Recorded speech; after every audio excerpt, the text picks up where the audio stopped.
Okay. Pero ahorita que mencionaste esta parte de que te podías ir sin por problema en camión, es como... Sí, no hablen.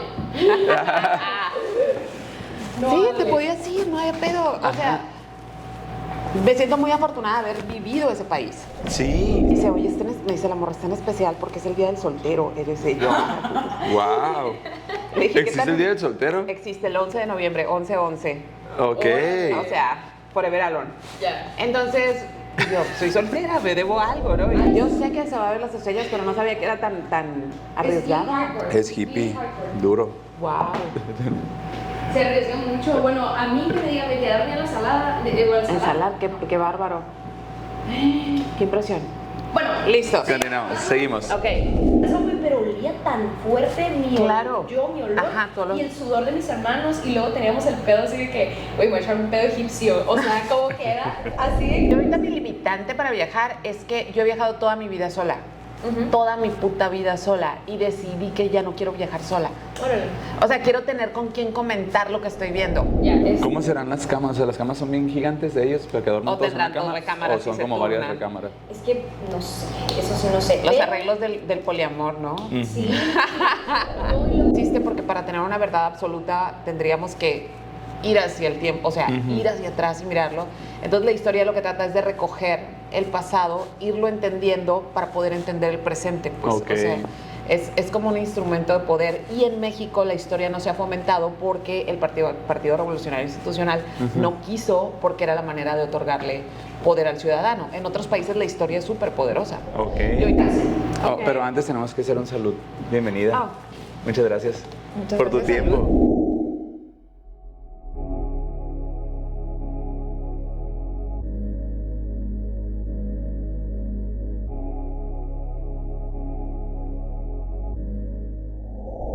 Hola, buen día, damas y caballeros. Sean bienvenidos a Saludarte conmigo, con Chore Gudiño. En este programa vamos a platicar con profesionales de la salud y del arte para que nos platiquen en voz propia la importancia de su profesión, cómo descubrieron su vocación y sobre todo cuáles fueron sus errores y qué aprendieron de ellos. Te invito a que tomes una postura cómoda, prepares tu bebida favorita y prestes atención, porque lo que hoy vamos a platicar seguro va a ser de tu interés. Y Chavisa, damas y caballeros, hoy estamos de manteles largos porque nos acompaña una persona que es historiadora, música, creador de contenido, artista audiovisual. Artista visual. Artista visual, exactamente, locutora. Sí.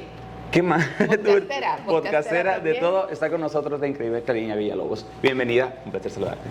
Muchas ¿Cómo gracias, me chivé, así ¿Por como qué? me chivé como... Siempre que me preguntan qué hago, digo lo que se puede. Ok. O sea, es como, sí, sé que hago muchas cosas, pero como que no estoy consciente de ello, ¿va? Ajá, es O que sea, es- es bien impresionante. Yo que te escucho en la radio, nada más conocía esta parte y de fotografía por Carla, por lo que me platica. Pero conforme vamos platicando y que voy escuchando, hay más cosas que haces y es bien impresionante la labor que tienes, porque todo lo vas llevando. Ahorita que me dijiste, estudiaste comunicación y luego estudiaste historia, pero fue una herramienta para la comunicación, o sea, para seguir creando esta Sí. parte. Entonces se me hace bien interesante, está muy padre esto. Y me gustaría empezar con la pregunta que le hago a todos los invitados al Ok. principio, es, ¿qué quería hacer Karina Villalobos a los 7 años de edad? Astronauta. Astronauta, ¿por qué? Yo soy la niña, o sea, yo crecí en la Guerra Fría. Ok. Entonces, para mí, yo sí soy esa generación de niños que miramos a los astronautas como dioses. Ok. Entonces, para mí era lo máximo, o sea, lo máximo ver. Yo sí era la niña que se sentaba enfrente de la tele, yo sí vi en vivo el Challenger cuando explotó. Wow. El espacio me sigue pareciendo la última frontera, más allá que el mar, ¿eh? O sea, a mí el espacio me parece fascinante. Entonces, yo quería ser astronauta. Después me di cuenta que no lo iba a hacer, o sea, obviamente.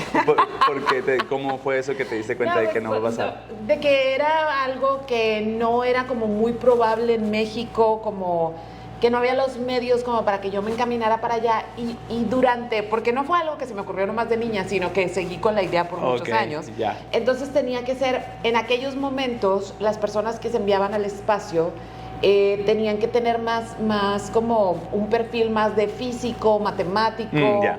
que no es el mío, obviamente. Ok. Bueno, la física con el tiempo y con la fotografía me he ido como amándola cada vez más, Pero es chistoso porque hoy en día sí necesitan gente que haga otras cosas para ir al espacio. O sea, gente que haga artes, gente que haga historia, gente que haga sociología. O sea, ya se vislumbra desde otro lugar. Sí. Pero en mi momento, cuando me di cuenta que necesitaba, pues yo no cumplía con el perfil y tuve que hacer otras cosas. Ok, ¿a qué edad te diste cuenta que Por simplemente...? eso en la prepa me di cuenta que no iba por ahí.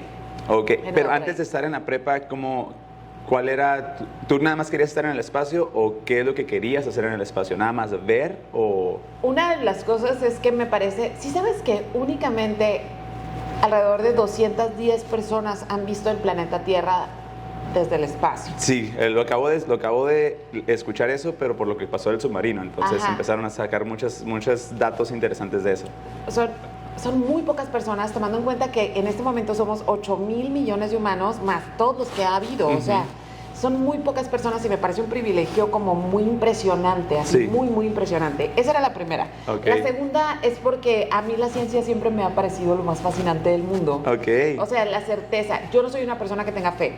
O sea, yo no creo sí en la fuerza del universo y muchas cosas, pero no te puedo poner como un Dios, ¿no? O sea, no Ok, hay, ya. eso no hay para mí. Entonces, para mí la ciencia es la respuesta a las cosas y me parece mágica. O sea, ahí es donde me parece la Ya. magia, ¿no? Como, wow. Y yo quería como poder ver y ser parte de esos experimentos, pero pues muy Ok. lejos. Pero me da risa porque lo tengo muy claro. Siempre que me preguntan, ¿qué quería ser? Astronauta. Astronauta. Quería ser astronauta. Wow. Y si ahorita tuviera la posibilidad de ir Sí, al ya. espacio, 2 veces. O sea, De hecho, me sentí muy frustrada porque hace unos años me sentí muy frustrada porque me enteré cuando se cerró la convocatoria de voluntarios para Marte, donde era un contrato donde firmabas que posiblemente no vas a volver. Entonces, cuando yo me enteré ya se había cerrado la convocatoria. y si lo hubieras hecho, Sí sin lo hubiera hecho. dudar, o sea, ya. Sin duda, así no volviera. Wow. Así tuviera una muerte horrorosa en el espacio. O sea, no importa. Pero era algo que ibas a tu niña, le ibas a decir, hey, lo logramos. Lo hicimos, ajá. Wow. O sea, lo hubiera hecho y si pudiera, aunque también ya tengo cierta edad, a lo mejor ya me descartarían, pero sí. Pero lo intentarías. Sí, lo intentaría. Ok. Con todo el alma, con todo el alma. ¿Y qué miraba Karina Villalobos cuando estaba pequeña? ¿Qué mirabas en la tele o de dónde sacabas estas informaciones o estos? Ok, yo fui una niña, yo soy la mayor de mi casa, soy la hija mayor. Tuve la fortuna de crecer en una casa donde hubo mucha información siempre, donde hubo muchos libros, muchos libros. De hecho, Ya. de niña yo asumía que el tesoro más grande que había en una casa eran libros, porque en mi casa había muchos libros y yo los presumía y a nadie le importaba. O sea, llegaban mis amiguitos y yo, es que tengo todos estos libros. Ajá, Juguetes, sí. o sea, Sí, claro. ajá, no era, pero en mi casa había muchos libros y no había un control sobre lo que yo podía leer o no.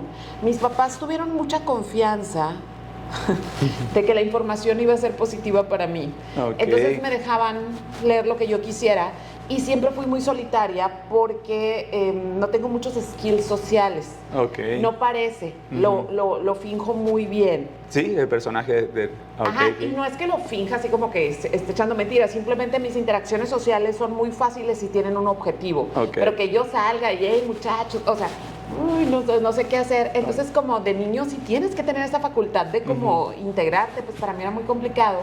Y entonces leía demasiado, Ya. leí desde muy chica. Entonces, esa fue como mi guía temaria para siempre, o sea. Ok, entonces eras muchos libros y ¿a qué se dedicaban papá y mamá? Mi papá es ingeniero civil. Ok. Mi mamá es muchas cosas, pero es mi mamá. Mi mamá es algo así como, ¿cómo se dice? Estas personas, como servicio social. Servicio con... Es una carrera de Ajá, servicio sí, sí, social. sí. Ya. Entonces mi mamá es esa persona que siempre está ayudando gente. Ok. Que siempre había desfiles en mi casa de gente necesitada. Ok. ¿Sí? Entonces, eso también me impactaba mucho porque se me pedía que fuera como muy comprensiva con la gente en desventaja o en necesidad. En peores situaciones. Ajá, en varias situaciones. Entonces, pues sí tuve como esa infancia un poco peculiar, un tanto por mi personalidad, que es muy solitaria, y otra porque siempre, y eso es muy raro como ahora lo entiendo ya que soy grande, ¿no? Siempre malamente yo entendí cuando era niña que había que poner las necesidades de los demás primero, porque estaban ok. pasando por un mal momento y porque siempre se me repitió que yo era muy privilegiada, que sí lo soy. Sí. Sí, o sea, y no digo de dinero, sino privilegiada en el aspecto de que tuve una familia preciosa, Un de hogar, que tuve un techo. acceso a educación, que he podido elegir todas las cosas que he querido hacer en la vida, las he podido elegir. Ya. No pude ser astronauta, pero todo lo demás lo he podido elegir. Todavía. Entonces, y O sea, todavía lo puedo elegir. Sí, pero todavía no has sido astronauta. Sí, todavía no. Porque lo soy. todavía no se pierde la fe. No, o sea, no quitemos el dedo del renglón. exactamente. Entonces, he sido muy privilegiada y siempre se me dijo eso, eres muy privilegiada, los demás no. Sí. Entonces, mi interacción con la gente por mucho tiempo fue poner las necesidades de todo el mundo primero porque yo era muy privilegiada. Ok. Entonces, Sí, sí. esa fue mi infancia. Wow. ¿Y llegas a la preparatoria? ¿Estudiaste aquí en Mexicali? Sí, yo soy Ya llega- cachanilla. Perfecto. Llegas a la preparatoria, te das cuenta que pues a lo No voy a ser astronauta no astronauta. se va a hacer. ¿Cuál fue la primera carrera que agarras y por qué? Ok, para ese momento yo tuve, el arte es algo como que siempre estuvo, yo no sé dibujar. Ok. En mi casa también había mucha música y había muchos vinilos. Sí. Entonces, ¿Qué música escuchaban? ¿O qué escuchabas tú de pequeña? lo que mi papá escuchaba, o sea, me daba permiso de escoger los vinilos y Ajá. ponerlos. Entonces, me recuerdo las portadas. Te puedo decir que de niña yo escuchaba a los Ohio Players, a Deep Purple, a los Beatles, a Chava Flores, a Donna Summer, Ok. a los Bee Gees, o sea, fue De- como de todo, sí, sí. música clásica, mucha música clásica. Había un disco en particular que amaba, que era el soundtrack original en vinilo de La Naranja Mecánica, de Wendy Carlos. Ok. Entonces, toda esa música, o sea, siempre había música, pero yo no tenía como mucho talento para la música, pero sí para escuchar música, pero no para tocar. No tenía talento para dibujar, yo quería dibujar, pero no Nomás tenía no se talento daba. para dibujar, pero era muy visual, era Sí. muy, muy visual. Entonces el arte sabía que era una inclinación mía, pero no sabía en dónde, sí, no sabía en dónde. Y más o menos yo quería estudiar, en la prepa decidí que yo quería, eso es algo que tampoco quito del renglón, y Ok. me estás haciendo acordarme de cosas que no me acordaba. Yo quería aprender, yo quería diseñar textiles. Ok. Pero yo quería diseñar ropa, o sea, como no la ropa, sino la tela. Las telas que fueran para climas fríos, climas calientes, que te hicieras invisible. O sea, como toda esta tecnología que ahorita apenas está haciendo un boom de ella, porque por el calentamiento global tenemos otras necesidades con Sí. la ropa. Yo quería estudiar eso. Mis papás me habían dicho que sí, la carrera está en Monterrey. Pero ese año, o sea, el año fatídico donde estoy terminando la prepa, fue el año fatídico de la gran devaluación del 95. Ok. Entonces mis papás me dijeron, pues obviamente no se va a poder, búscate que estudiar aquí. Ya. Entonces fue como, en aquellos tiempos estudiar comunicación era muy complicado, aunque ustedes no lo crean. Nada más tenía la UABC, tenía la carrera y entraban más o menos 30 personas por año. Entonces yo dije, táctica extraña, dije voy a entrar a comunicación para no quedar y tener un año de decidir qué quiero hacer, porque no sabía qué quería hacer. Y nada, quedé así, primer filtro de comunicación. Sí, en la mañana y todo bien. Sí, todo. Lo que sí hice fue cambiar el semestre, no entrar de volada no- porque necesitaba como estar más clara. Y no me arrepiento para nada, o sea, fue una decisión como de juventud y así como a ver qué pasa. No me arrepiento de haber estudiado comunicación porque la comunicación me llevó a muchas partes. O sea, Sí. comunicación es una carrera que muchachos no la estudien. Yo no me estudié 4 semestres. Ok. ¿Por Me qué lo salí. digo? No porque sea mala, simplemente porque es una carrera de muy amplio espectro donde no te especializas en nada. O sea, que tú tengas una carrera exitosa en el área de comunicación depende de ti, no Sí. depende de la carrera. Digo, en muchos ámbitos también, ¿no? Pero no depende de la carrera. Y menos ahora que tenemos tanta información a la mano. Entonces, en su momento a mí la comunicación sí me llevó a muchas partes. O sea, la comunicación me hizo muy consciente de que yo tenía que inventarme mi trabajo. Eso Sí. fue lo que más me dio comunicación. Porque tú nunca vas a ver que en el periódico o en ningún lado digan se solicitó un licenciado en ciencias de la comunicación. No, No, no, no. existen en el área laboral. Sí. No existen. Entonces ahí fue donde me di cuenta que yo tenía que tener la capacidad de convencer a quien fuera de que yo era la más chingona en lo que necesitaba hacer. Ok. Eso me dio la carrera de comunicación. Wow. Y la carrera de comunicación me dio un acceso al arte de una manera mucho más directa, porque en aquellos años, pues estamos hablando de tiempos de no redes sociales, de no streamings. De pocos celulares. Sí, o sea, eran muy selectos. Sí. El internet, no había internet en las casas, había la biblioteca de la escuela, o sea, una cosa así muy limitada. Pero la escuela tenía un cineclub fantástico. Entonces ahí fue cuando yo me topo con el cine europeo y más o menos, ¿qué será? Cuando tenía 19 años hice un viaje por todo el país, cuando en este país te podías hacerlo, en camión, y sin celular, sí. y tus papás sabiendo que ibas a volver.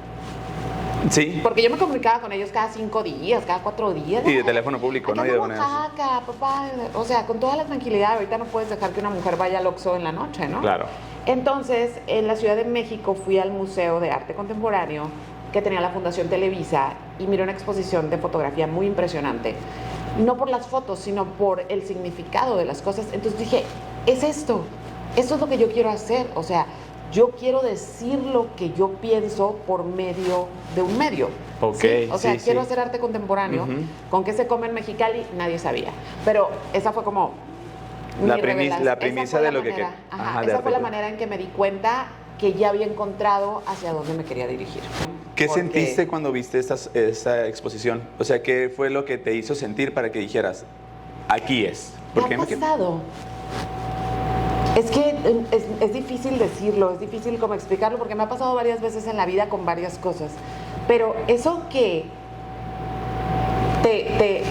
te duele el estómago, te saca el aliento y se te acelera el corazón y dices, es esto, esto es lo que andaba buscando, pero que no sabías que lo estabas buscando. Y a veces pasa incluso con una persona, ¿no? Me ha pasado con un par de zapatos también. Ok, wow. Así. Ok. Sí, pero fue como ese entendimiento, como eso de que se alinee todo y decir, ajá, esto es lo que andaba buscando, esto quiero hacer. Entonces ya vuelvo a Mexicali y empecé a tomar clases de fotografía, reprobé mi primer curso de fotografía. Ok, con... La gente, a mí me gusta mucho decirlo, porque vivo de la fotografía, en realidad. Pero la gente no puede imaginarse que yo hubiera reprobado un curso de fotografía, pero es que para mí fue muy chocante, porque me empezaron a hablar con números, y yo, ¿números? Son fotos, o sea... Sí. Claro que ahora me encanta decir números y charolear con los números en la fotografía, pero en ese momento Claro. me sacó de onda, me friqué y reprobé mi primer curso de fotografía. Y ahorita que dices eso, encontré mucha como similitud con eso, porque cuando yo entré a estudiar comunicación, porque yo soy malísimo para los números. Y en segundo semestre estadística, chingas a tu madre. O sea, sí. no, o sea, ¿por qué? ¿Cómo así? Sí. ¿Por qué no me dijeron? Me hubiera salí venido de esa eso, carrera. entré a danza y dije, ya no voy a ver números. Por favor. Técnica laban, o sea, hacer coreografías, música, eso como... Lo que ok, pasa es ya. que los números, en realidad, los números son la verdad de todo. Sí, y en todas las disciplinas te las vas a encontrar. Los vas a necesitar. Entonces, el chiste es cuando los entiendes. Cuando entiendes aplicados a lo que tú haces, se vuelven como, wow. Y lo mejor de todo es que no necesitas todos los números. O sea, los que tú nada más funcionen, ocupas cierta, esos son. y cierta área de la numeralia. O sea, no te pases de lanza. Sí, de por sí es complicado. Sí. Pero bueno. Pero yo veo gente que se emociona cuando ve letras y números. No es el caso, pero yo con ciertos números me emociono mucho. Entonces yo reprobé mi primer curso, pero no me di por vencida. O sea, dije, voy a volver a esto, ¿no? Voy a volver a esto. Porque seguía yendo, por ejemplo, me gustaba mucho ir al Museo de Arte Contemporáneo en La Joya. Y entonces cuando yo veía decía, es que yo tengo que hacer esto. Entonces, bueno, no me di por vencida. Terminé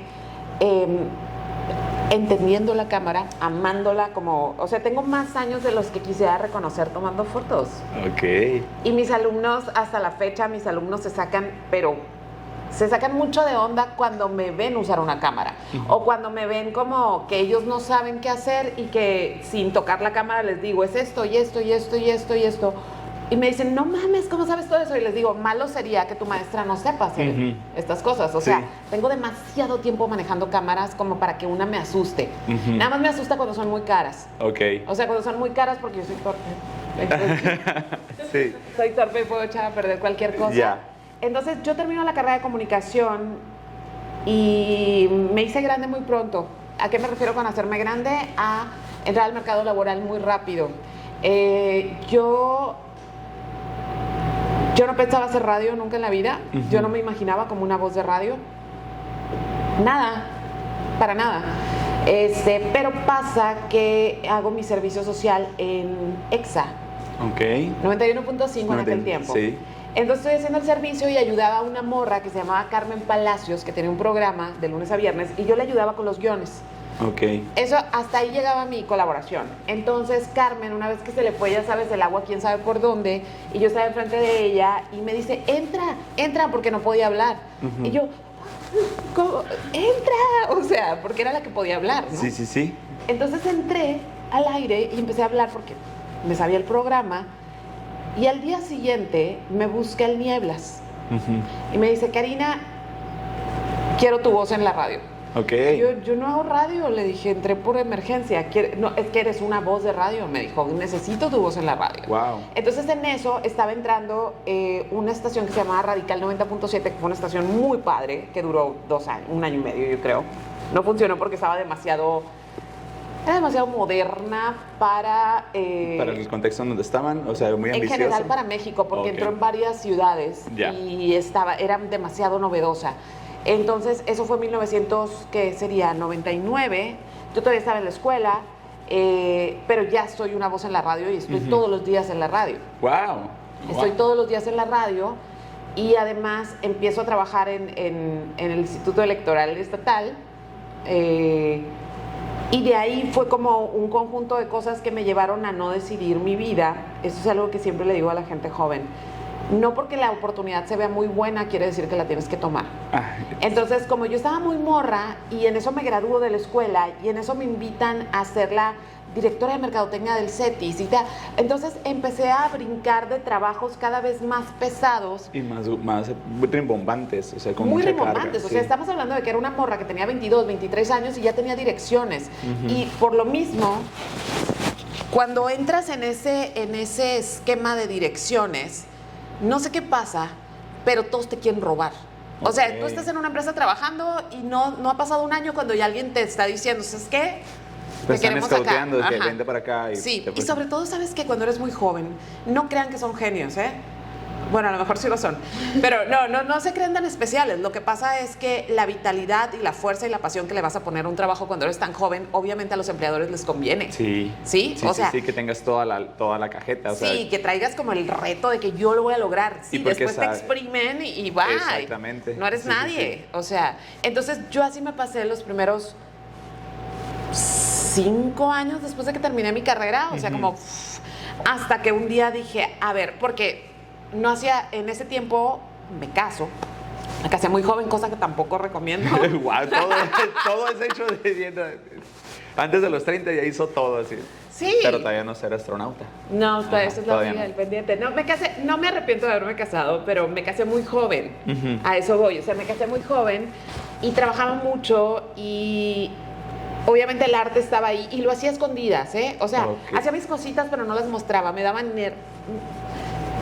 o sea, lo que pasa es que cuando estamos hablando de arte es muy personal. Sí. Entonces, cuando tú lo muestras es exponer, o sea, es como aquí estoy. Abrir el Cora, sí, ¿no? Sí, y que te digan, mi sobrina toma mejores fotos. O sea, ajá, o sea. Está bien fácil tomar fotos, más le picas sí, algo o sea, ya. No hay pedo. Entonces, yo lo guardaba muy celosamente, pero también decía, voy a juntar más dinero, o sea, voy a seguir trabajando en esto, voy a ganar este dinero y ya cuando junte este colchón, ya, me voy a dedicar al arte. Ok. Eso nunca va a pasar. No. Nunca va a suceder. Eso nunca va a pasar porque hay una ley muy, muy cierta y seria que es entre más ganas, más gastas. Punto. ¿Y sabes en qué gastas? En cosas que no necesitas también. Pero te hacen sentir bien. Pero es el entorno. Ajá, el entorno. Es como, en ese entorno tú ya quieres zapatos de esta marca, en este entorno te mereces esto, me lo gané. O sea, sí. ¿Cómo no me voy a comer este taco? O sea, me lo gané. Sí. Entonces, ya cuando un día te levantas pensando que te mereces comprar un Volvo, es que las cosas se fueron demasiado lejos. Y si sucedió eso, ¡guau! Y chingue su madre el arte, o sea, yo me merezco un Volvo. Ajá, pero fue como, ¿qué estás pensando? Idiota. O sea, ¿qué estás pensando? Ajá. Cuando aparte ni siquiera soy una persona que le gusten los carros. O sea, los carros para mí son algo que necesitas, que funcionen, que no se calienten, que no te dejen tirada, pero en realidad a mí no me dice nada el carro. Me encantaría vivir en una ciudad donde no tuviera que manejar. Pero fue como, ¿qué pendejada esta espera, era el entorno donde me movía. Ya, sí. ¿Sí? Era el entorno, acababa de entrar Volvo a Mexicali, entonces era como lo más nice era traer un Volvo, y entonces no me importaba en realidad, pero ya fue como algo que me hizo parar. Y la otra cosa que me hizo parar fue que en 2000, o sea, que me hizo parar y de verdad parar. Yo he brincado así como, me he aventado brincos bien, que tampoco aconsejo a nadie, pero me he aventado brincos profesionales muy arriesgados. Porque en 2006 tuve cáncer. Entonces, eso me hizo como replantearme muy bien qué demonios estaba haciendo. Estamos hablando que en el 2006 yo tenía 29 años. Si yo pienso ahora a mi edad en eso, yo digo, güey, estaba bien morra, güey. O sea, estaba bien morra para estar lidiando con un matrimonio que se está acabando, con un cáncer, con ya no quiero mi carrera profesional. O sea, eran demasiadas cosas. Pero pues es lo que hay gente a la que le tocan peores cosas. No digo que me tocaban peores, pero eran muchas cosas.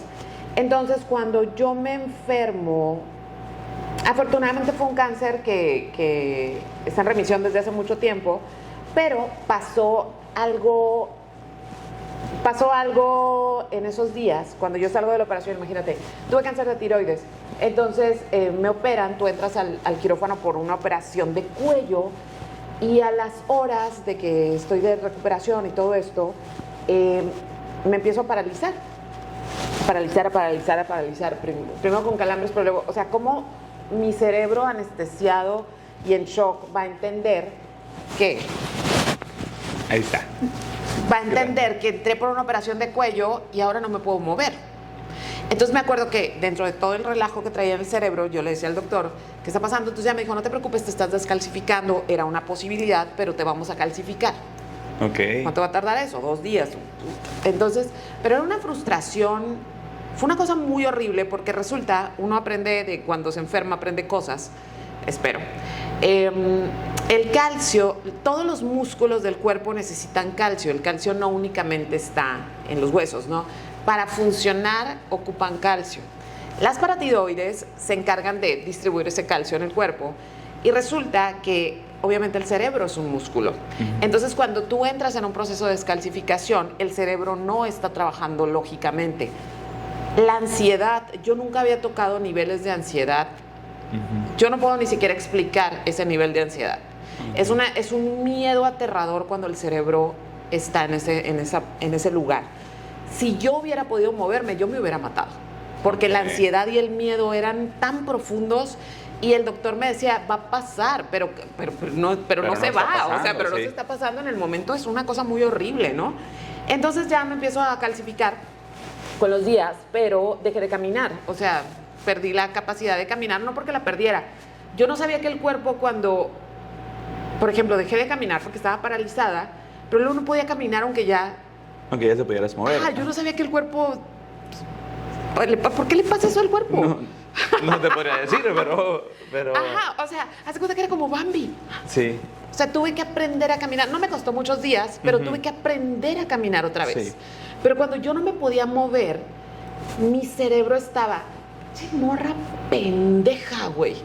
Che, morra pendeja. Has usado 5 años de tu puta vida trabajando en cosas que no te importan, ¿sí? Sin viajar lo que quieres viajar, sin hacer el arte que quieres hacer, nomás juntando dinero que no tienes ya, porque ya te lo gastaste, o sea, entonces era como, era lo único que yo sentía, o sea, era como... Con mucho coraje contigo. Pendeja. Sí, porque cuando estamos jóvenes, bueno, en general toda la vida, pero sobre todo cuando estamos más jóvenes, pensamos que siempre tenemos el tiempo. Ahorita voy a hacer esto porque el otro año ya me voy a dedicar al arte, ¿sí? El otro año voy a empezar mi negocio, el otro año voy a hacer el viaje. No es cierto, el tiempo no existe porque a mí me cambió la vida. Yo entré a un quirófano a mediodía y el tiempo se me había acabado en la tarde, ¿sí? El tiempo, en la tarde mi cerebro no sabía si yo iba a volver a caminar. Claro, sí. Entonces fue como una cosa como muy espantosa que me hizo como dejar todo. O sea, se acabó mi trabajo, o sea, no vuelvo a trabajar en estas madres, tengo que retomar el arte, me divorcio, o sea, fue como... ¿Crees que era algo que necesitabas en tu vida? O sea, ese freno, ese como... Y a lo mejor fue de una forma no agraciada o la menos esperada, pero ¿necesitabas esa pausa? Yo sí. Sí. Okay. Yo sí. No creo que todo el mundo necesite chingadazos de ese tipo. No creo que ande necesitando otro. Pero yo sí lo necesitaba porque me había enfrascado también. Hablemos de los 2000, o sea, los 2000 fueron una década, ahora ya la podemos tener más clara porque ya estamos lejos de esa primera década.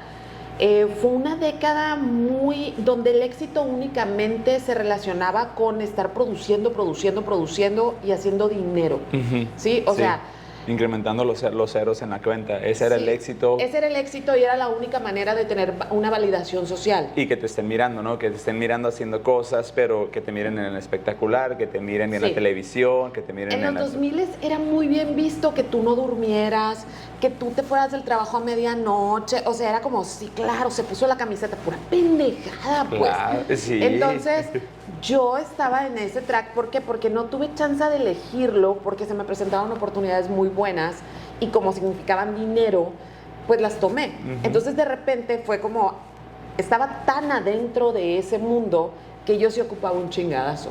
¡Wow! Si no, no me hubiera salido. Exactamente. Karina, vamos a hacer un pequeño corte. Okay. Chicos, vamos a refiliar nuestras bebidas. Estamos con Karina Villalobos, no te separes porque apenas vamos a entrar a la mera pulpa del cotorreo. Estamos en Saludarte con Karina Villalobos. Volvemos.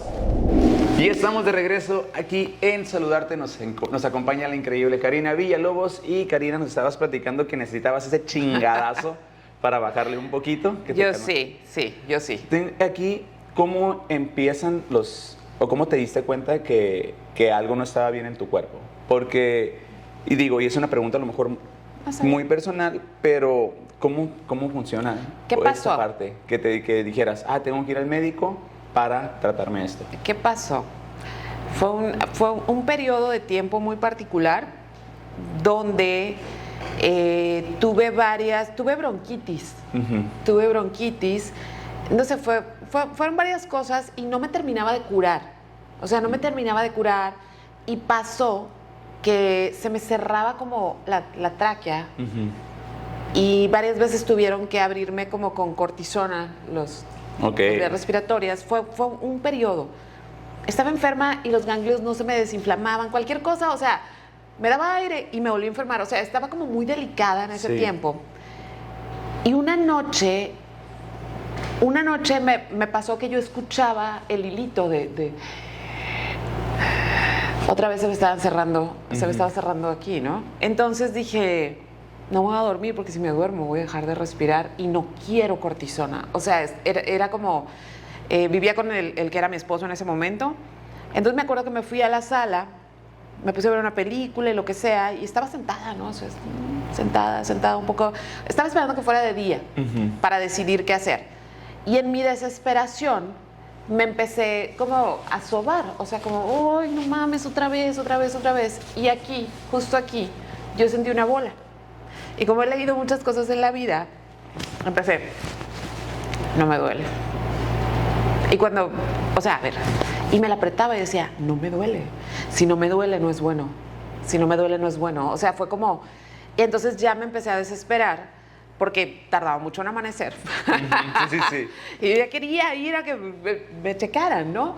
Entonces, afortunadamente fue una noche importante en mi vida porque mi gata estaba embarazada y fue una embarazada adolescente. Entonces empezó su trabajo de parto, se asustó, tiró la primer bolsita y se fue. No le abrió la bolsita al gato, afortunadamente yo estaba ahí. Y le abrí la bolsita, ese gato hasta la fecha me acompaña. ¡Wow! Tiene 17 años, Negreros. Wow. Muy ancianito. Él nació conmigo ese día. Entonces en la mañana ya fui. Espera, este gato, tú lo ayudaste a nacer. Y era la noche en donde tú... Es muy simbólico ese gato. Wow. Es muy simbólico ese gato. Para mí él significa el día que yo empecé una nueva vida. Es justo. Así. Ok. Entonces, mi primera recomendación, cuando se encuentren una bola, siempre vayan al doctor. Ok, en su cuerpo, sí. Sí. Sí. Hay que especificar. ¿No? Sí, siempre que se encuentre una bola en el cuerpo, vayan al doctor. O sea, a la gente le da mucho miedo, siempre cuando hablamos de tumores y de cáncer, le da mucho miedo decir, es que ¿y si tengo cáncer? Güey, y si tienes cáncer, qué mejor que te lo detecten ahorita, ¿sí? Y si tienes cáncer, qué mejor que busques el tratamiento. O sea, ¿por qué esperarse a que A que ya sea te irreversible. digan, puta, no se puede. Ajá, o sea, la medicina es mágica, o sea, la medicina es bárbara. Entonces yo ya en la mañana me fui con la doctora y escuché todo lo que no quería ¿Cómo dejaste el escuchar. gatito, perdón? Los dejé con su... Ajá, ya tuvo- regresó. ajá, y todo. regresó y Ok, todo. perfecto. Entonces yo me fui al doctor y a la doctora y me acuerdo que y le expliqué todo así como me tocó. Entonces ya cuando un doctor te dice, no te asustes, sí, asústate. Sí. Sí, ahí viene, es como cuando te dicen, oye, no te vayas a enojar, pero sabes ajá, que es que viene el chingazo. madrazo, sí. Entonces me dijo, no te asustes, pero ocupamos hacerte una biopsia. Segunda, o sea, no quería escuchar no te asustes y no quería escuchar biopsia, ¿verdad? O sea, nadie quiere escuchar la palabra biopsia, no le tengan miedo a la palabra biopsia, o sea. Entonces, como, qué miedo una biopsia. Y me dijo, es por descartar. Me dijo, es mejor irnos Derechito. al estudio más profundo y si no es algo malo, ya, me dice, o sea, vemos qué se va a hacer con esto que traes ahí. Entonces, no pasaron, afortunadamente, otro de mis grandes consejos, no es un gran consejo, es un consejo que le doy a todo el mundo, tengan un maldito seguro médico de gastos mayores, siempre, ¿sí? Yo tuve un momento como de, ¿qué puedo decir? Como de... Iluminado, de una gran Iluminado, idea. cuando yo me casé, cuando yo fui de la casa de mis papás, yo, muy digna, me compré un seguro médico de gastos mayores porque me fui con la idea de, yo ya me fui de la casa de mis papás y si me pasa algo, no puedo venir a pedirles que lo resuelvan. O sea, esa fue mi cosa adulta y estamos hablando de que tenía 24 años, ¿no? Pero, no sé, pensé adultamente y me compré el seguro de gastos médicos. Afortunadamente, cuando me hacen la biopsia, pues fue muy rápido todo el proceso. O sea, yo creo que yo voy un martes al hospital, o sea, voy un lunes, creo, voy un lunes, el martes me están haciendo la biopsia y el miércoles yo tengo un diagnóstico. Y el miércoles me dicen, ocupamos operarte ya. Y yo, no, pues porque es cáncer, morra. O sea, porque es cáncer y porque tu cáncer tiene demasiado tiempo viviendo contigo. Ocupamos ya sacarlo. O sea, esto que traes aquí es que se reventó tu tiroides. Ok. Entonces, ok, y eso era un miércoles y yo estoy en quirófano un sábado. O sea, te estoy hablando de que En una semana. en una semana se hizo todo sin que yo tuviera mucho tiempo de estar pensando que tenía cáncer, porque obviamente tenía que hacer los trámites. Y fue con toda la tranquilidad de saber que el seguro lo cubría, o sea que no tenía que estarle pidiendo dinero a nadie, que nadie tenía que andar vendiendo un carro, un terreno, lo que sea, que es lo que pasa cuando en una familia no hay dinero. Que eso de que no hay dinero es relativo porque no hay cartera que aguante un ingreso al hospital en este país, ¿no? O sea, estamos hablando de que una entrada de hospital te va a llevar 250 mil pesos. Y que no los tengan en la cartera, Ajá. o sea, no los tienes ahí como, ay, los voy a tener por sí. Exacto. Sí. Entonces, afortunadamente tenés seguro y de veras, si se encuentran bolas en el cuerpo, vayan al doctor. Siempre tengan un seguro médico de gastos mayores. Porque de veras es lo mejor. O sea, es lo mejor, la tranquilidad. Si de por sí estás angustiado con la enfermedad y además de estar angustiado por el dinero, pues Sí. está muy difícil. Y ya ¿no? lo que utilizan los agentes, y que es, saludos a Rocío, que es mi agente de GNP, me dice, es mejor tenerlo y no necesitarlo, necesitarlo Claro, y no tenerlo. claro. O sea, y hace 2 años pasé por algo parecido, no cáncer, pero sí tuve como una emergencia médica, y sí es como que, ay, Es un gran alivio. Sí. Es Y un que si tiene gran seguridad alivio. social, que está genial, o sea, un IMSS, un ISSSTE, Sí. pero el servicio privado, No, y por ejemplo, yo y tu caso, o sea, somos personas que generamos nuestro propio empleo, Ajá. entonces pues tienes Sí, que, o sea, tienes justo. que tener un seguro médico. Mi preocupación más grande en la vida es pagar mi seguro médico. Eso es Ok. así puede. Y las cremas de la cara. En serio. Ok. O sea, las cremas de la cara y el seguro médico, todo lo demás puede irse. Sí, ajá, puede esas dos esperar, pero cosas, esas dos son las que- No, esas dos cosas son súper básicas. Muy bien, entonces sales de quirófano en una semana y ya, ¿y cómo va la recuperación? Muy mal. Sí, porque estabas Muy acostumbrada mal. a estar de tingo al tango, me imagino. Y Sí, y de repente pues tener que aprender a caminar, y además pasa otra cosa, cuando te quitan la tiroides, se te descompone el termostato del cuerpo. Ok. A mí me operan en mayo y yo tenía un frío, era una cosa espantosa de que yo, o sea, pues ya estaba el verano, refrigeración normal, o sea, en mi casa no es como que tuvieran, estaba en casa de mis papás, no es como que tuvieran así heladísima, no, era andar con cobijas a todas partes, porque me moría del frío. Y la otra cosa en lo que los medicamentos estaban empezando a hacer su chamba, ¿no? De sustituir el trabajo de la tiroides. La tiroides regula los estados de ánimo. Entonces, pasaba de estar súper feliz a estar súper triste en un lapso de un día, ¿no? Fue muy, muy desconcertante darme cuenta que algo tan pequeño en mi cuerpo controlaba tantas cosas en mi ser. Sí. Entonces fue una recuperación complicada y una recuperación donde tuve que decidir justamente un divorcio, donde tuve que decidir que ya no quería volver a trabajar como trabajaba antes. O sea, tuve que decidir muchas cosas y tuve que hacer esta cosa rarísima de apoyarme en los demás. Uh-huh. ¿Por qué lo digo así? Porque vengo de una generación más grande donde pedir ayuda no era bien visto. Sí. Donde decir, papás, no le estoy cuajando, chance, me puedo quedar un mes aquí. O por ejemplo, me renté un depa, me fui a vivir a un depa, pero había días que me sentía muy triste. Entonces, papás, ¿puedo ir a dormir a su casa? ¿Puedo dormir en el sillón? O sea, y me daba mucha pena sentir esa vulnerabilidad. Sentías como un fracaso, como que habías Sí. fracasado tanto que había trabajado como Tanto para que me la daba de bien chingonzota y ahora...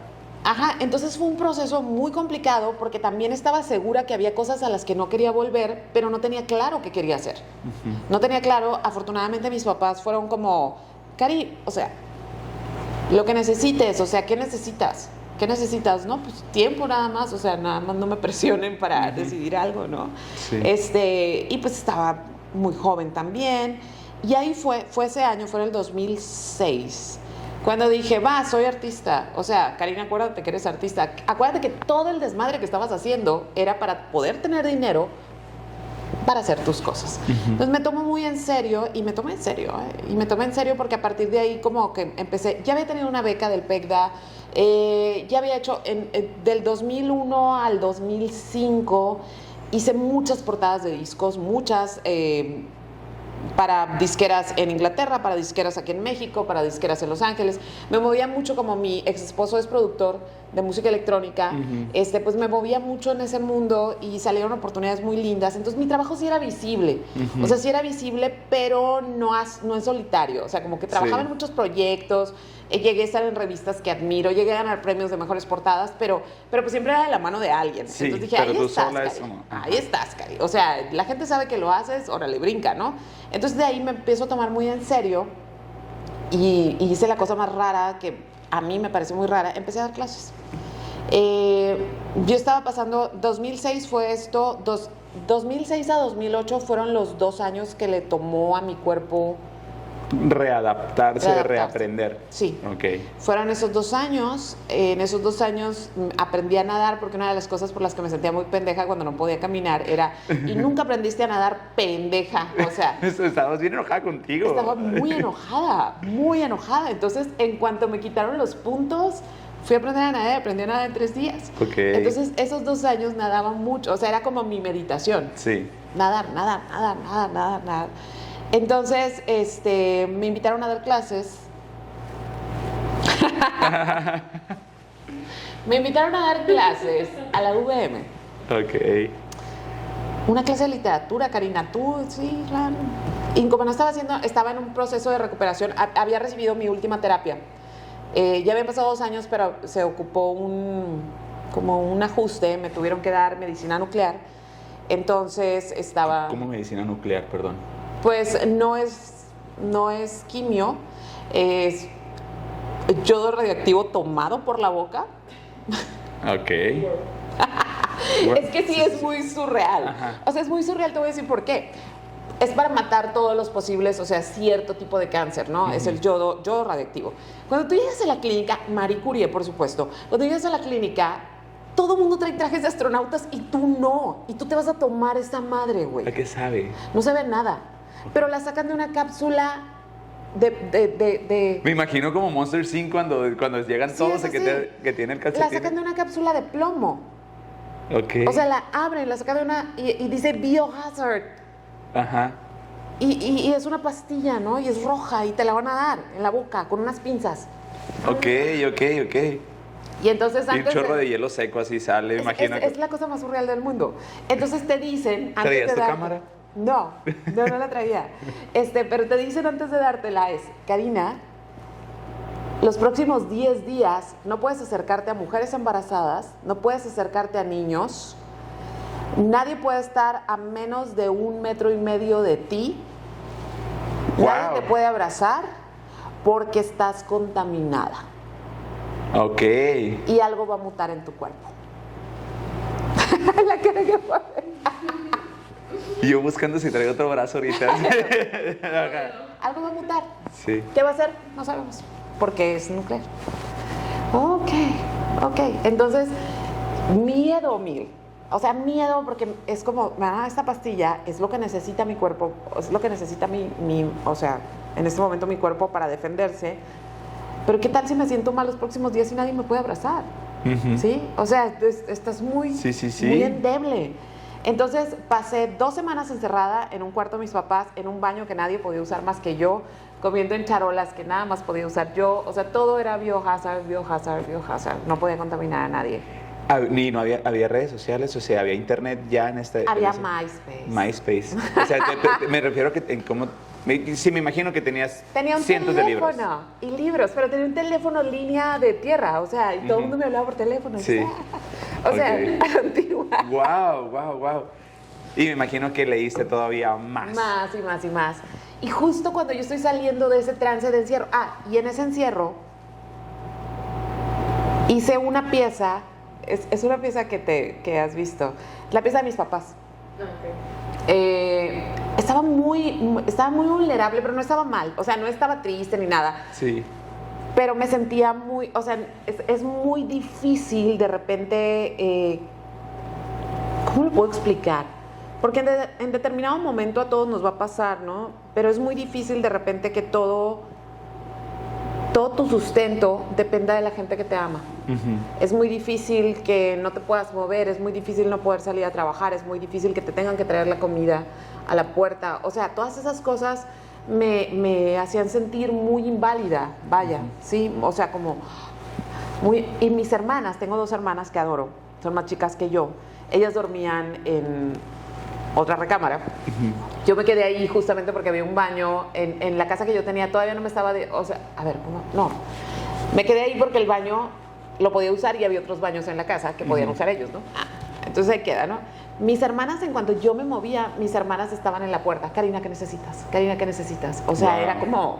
Tu red de apoyo estaba como... Cabrona.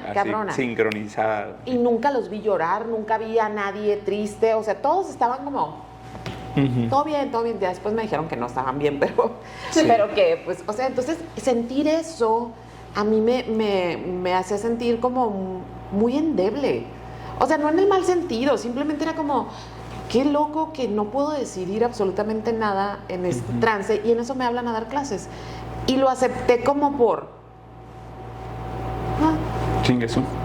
¿Qué pierdo? No estoy haciendo nada, apenas voy a decidir en qué quiero trabajar o lo que sea.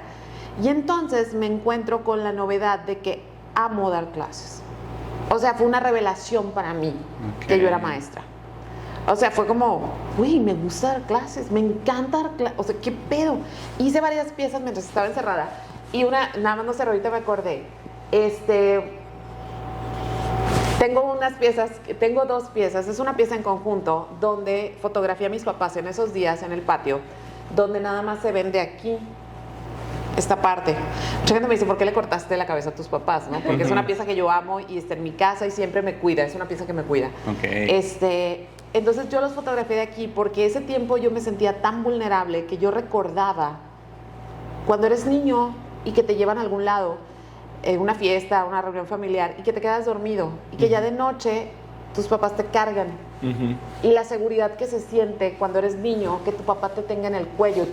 ¿Cómo sabes a qué huele el cuello de tu papá uh-huh. y de tu mamá? O sea, es la sensación de seguridad más deliciosa que existe en el mundo. Sí. El cuello de tu papá y el cuello de tu mamá. Entonces, como nadie me podía abrazar, nadie me podía tocar, yo decía, lo que más necesitaría en este momento es eso que sentía cuando era niña, y les fotografié los cuellos, uh-huh. porque son mi lugar seguro. Okay. Y a partir de ahí yo empecé a producir un chingo ya de obra y empecé a dar clases, me enamoré de dar clases y entro a la escuela y hago historia, y de ahí Pues he hecho lo que he podido. Ok, wow. Identificar estas cosas que te ayudan a través de las artes. Las artes es un medio de comunicación. Identificar lo que necesitabas y cómo decides exponerlo. Porque sí, ya sacaste los cuellos, todo esto, porque tú lo necesitabas. Y cómo dices como, estas piezas pues le podrían ayudar a alguien. O sea, ¿cómo va esta primera exposición después de todo este desmadre? Pues, en realidad mis piezas siempre, o sea, por ejemplo, esto es una pieza muy personal. Y una cosa que sí muté. Ok. Sí. ¿Qué pasó? Me volví intolerante al alcohol. ¿Cómo? Al alcohol tomado, me intoxica, no me emborracha, me intoxica. Ok. Pero fue una cosa, o sea, no es que antes fuera súper borracha, pero sí me echaba mis whiskies y venían amigos y 3, 4 whiskies. Entonces la primera vez que yo tomo después de mi tratamiento fue una Tecate Light asquerosa. Perdón. Sí. Sí. Pero sí, o sea, es que la Tecate Light es que me duele la cabeza. Entonces me acuerdo que salimos y pedí esa cerveza porque dije, bueno, no he tomado en mucho tiempo, acabo de hacer un tratamiento muy fuerte, esa cerveza debe ser. Sí. Uy, me puse mal, como si me hubiera tomado 2 24, no de borracha, sino de lo mal que me sentía, de lo mal. Dolor de cabeza, como con toda esta parte. Entonces yo dije, probablemente estoy muy débil todavía.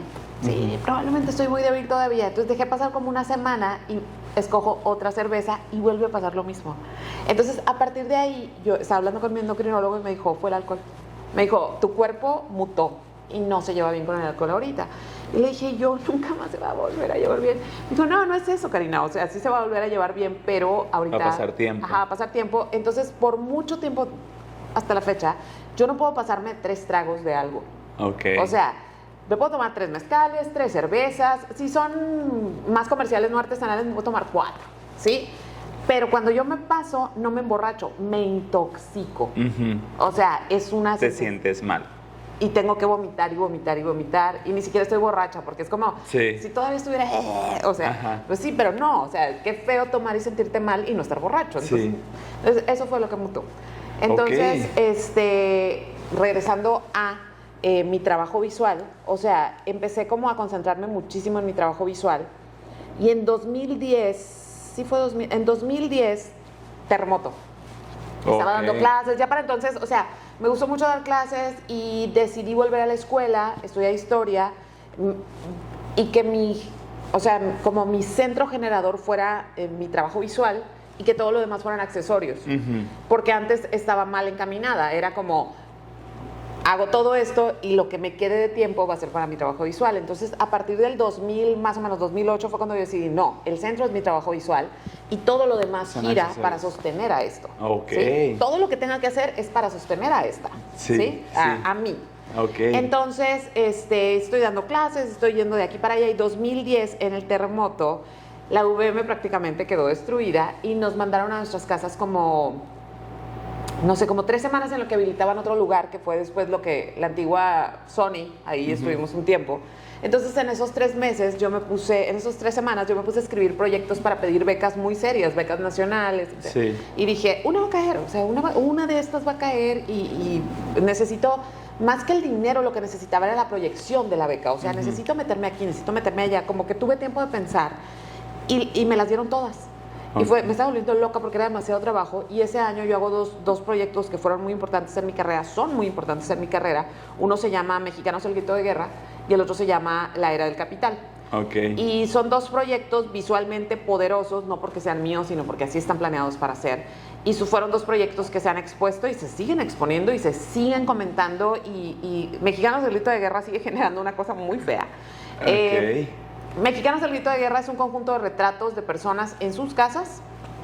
Yo no sabía cómo era su casa, yo no sabía qué me iba a encontrar, pero el 2010 fue un año muy oscuro, donde sigue siendo oscuro este país, ¿no? Pero yo creo que en 2010 fue cuando justamente la sensación de que no había ley hacía que pudiera pasar cualquier cosa y estábamos, no sé si te acuerdas que había como muchos robos o muchos secuestros, como muchas desapariciones, pero de que alguien llegaba a tu casa vestido de comando y desaparecías y cosas así. Entonces, Mexicanos el Grito de Guerra retrata los sistemas de defensa personales de cualquier mexicano cuando sabe que la ley no lo va a defender. No te pases. Karina, vamos a hacer un corte, así vamos a hacer un pequeño corte de esto. Vamos a refiliar las bebidas. No te separes, estamos a saludarte porque vamos a entrar a un tema bastante chilo, creo. Ok. No te separes, estamos con Karina Villalobos. Volvemos. Y ya estamos de regreso aquí en Saludarte Chaviza. Nos acompaña la increíble Karina Villalobos. Y Karina, nos estabas platicando de estos dos proyectos que siguen siendo muy importantes y el del Mexicano Cerdito de Guerra.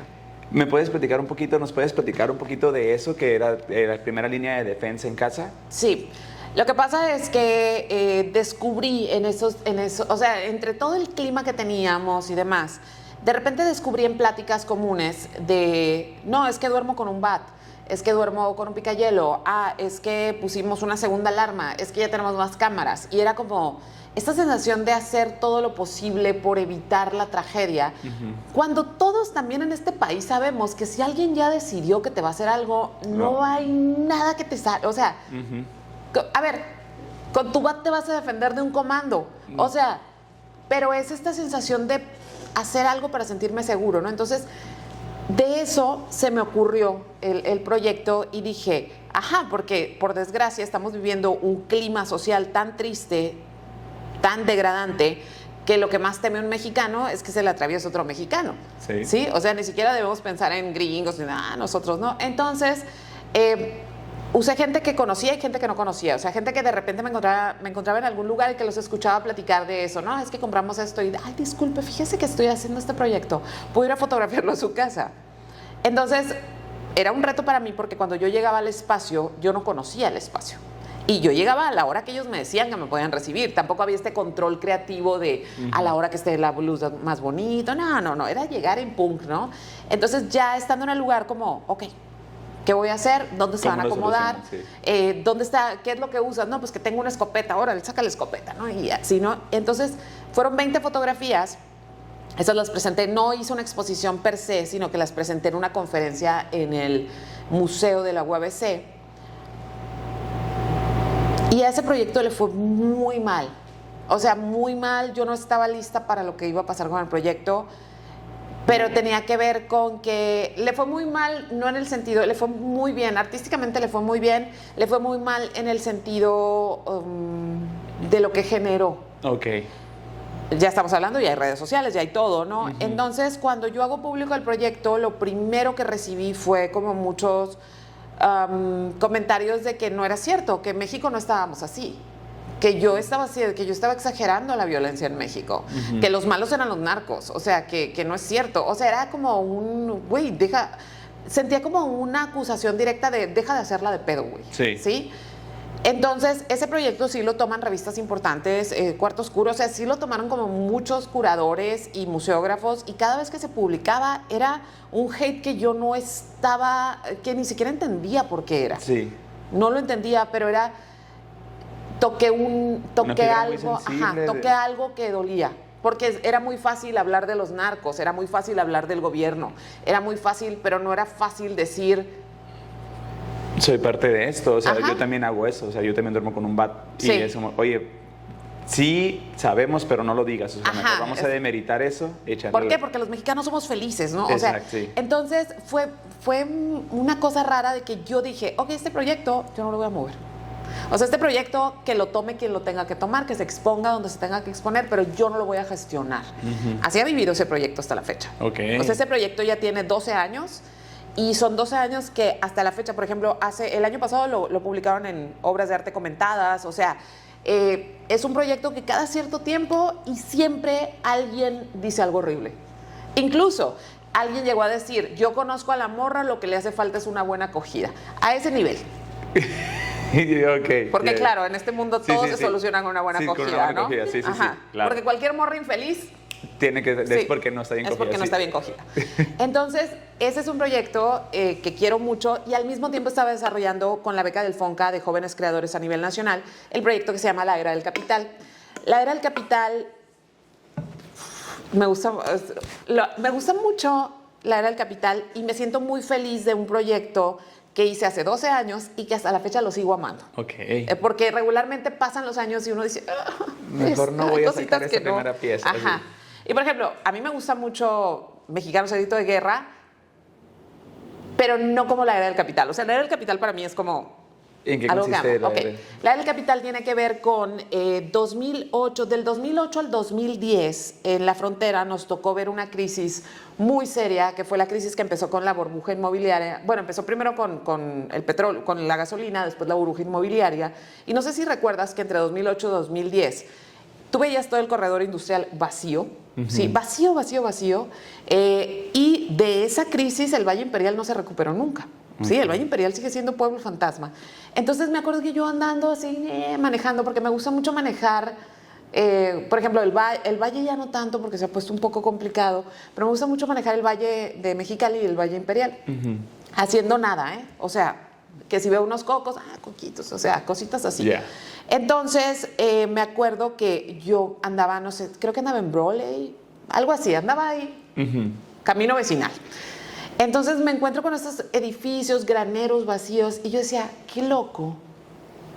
O sea, qué loco, porque para esto yo estaba estudiando historia, ya estaba a la mitad de la carrera, y estaba como muy pensativa, y decía, vivimos en un tiempo de capitalismo voraz. Va a sonar todo muy académico, pero va.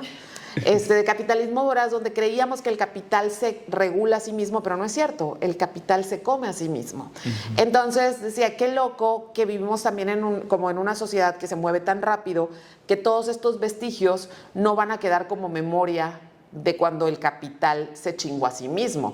Porque sí, tenemos las pirámides, porque pues, no se pueden destruir, pero en cambio ahora vivimos en un mundo como de tabla roca, entonces Sí, no queda un vestigio. Y yo veía los edificios y decía, o veía los almacenes y decía, y es que la tragedia de que ese almacén esté vacío es que hubo un chingo de gente que ya no va a poder decidir su futuro, que perdió su casa, que sus hijos no van a poder estudiar. O sea, no vemos el drama detrás de un edificio vacío, es muy grande. Y como lo van a cambiar, y como se va a convertir en Walmart o lo que sea, se nos va a olvidar, ¿no? Entonces dije, quiero fotografiar los edificios vacíos y ponerle la era del capital, asumiendo que en un futuro, cuando se hable de este periodo oscuro del capital, comiéndose a sí mismo, mis fotos van a estar en la enciclopedia.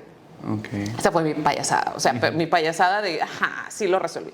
Entonces me dediqué, pero tiene trampa, pues, o sea, el proyecto tiene mucha trampa porque las fotos están tomadas con largas exposiciones de madrugada, de noche. Las fotos son sumamente bellas, pero son tan bellas que cuando tú las miras no puedes dejar de verlas y luego te empiezan a dar una tristeza porque la belleza ya te atrapó.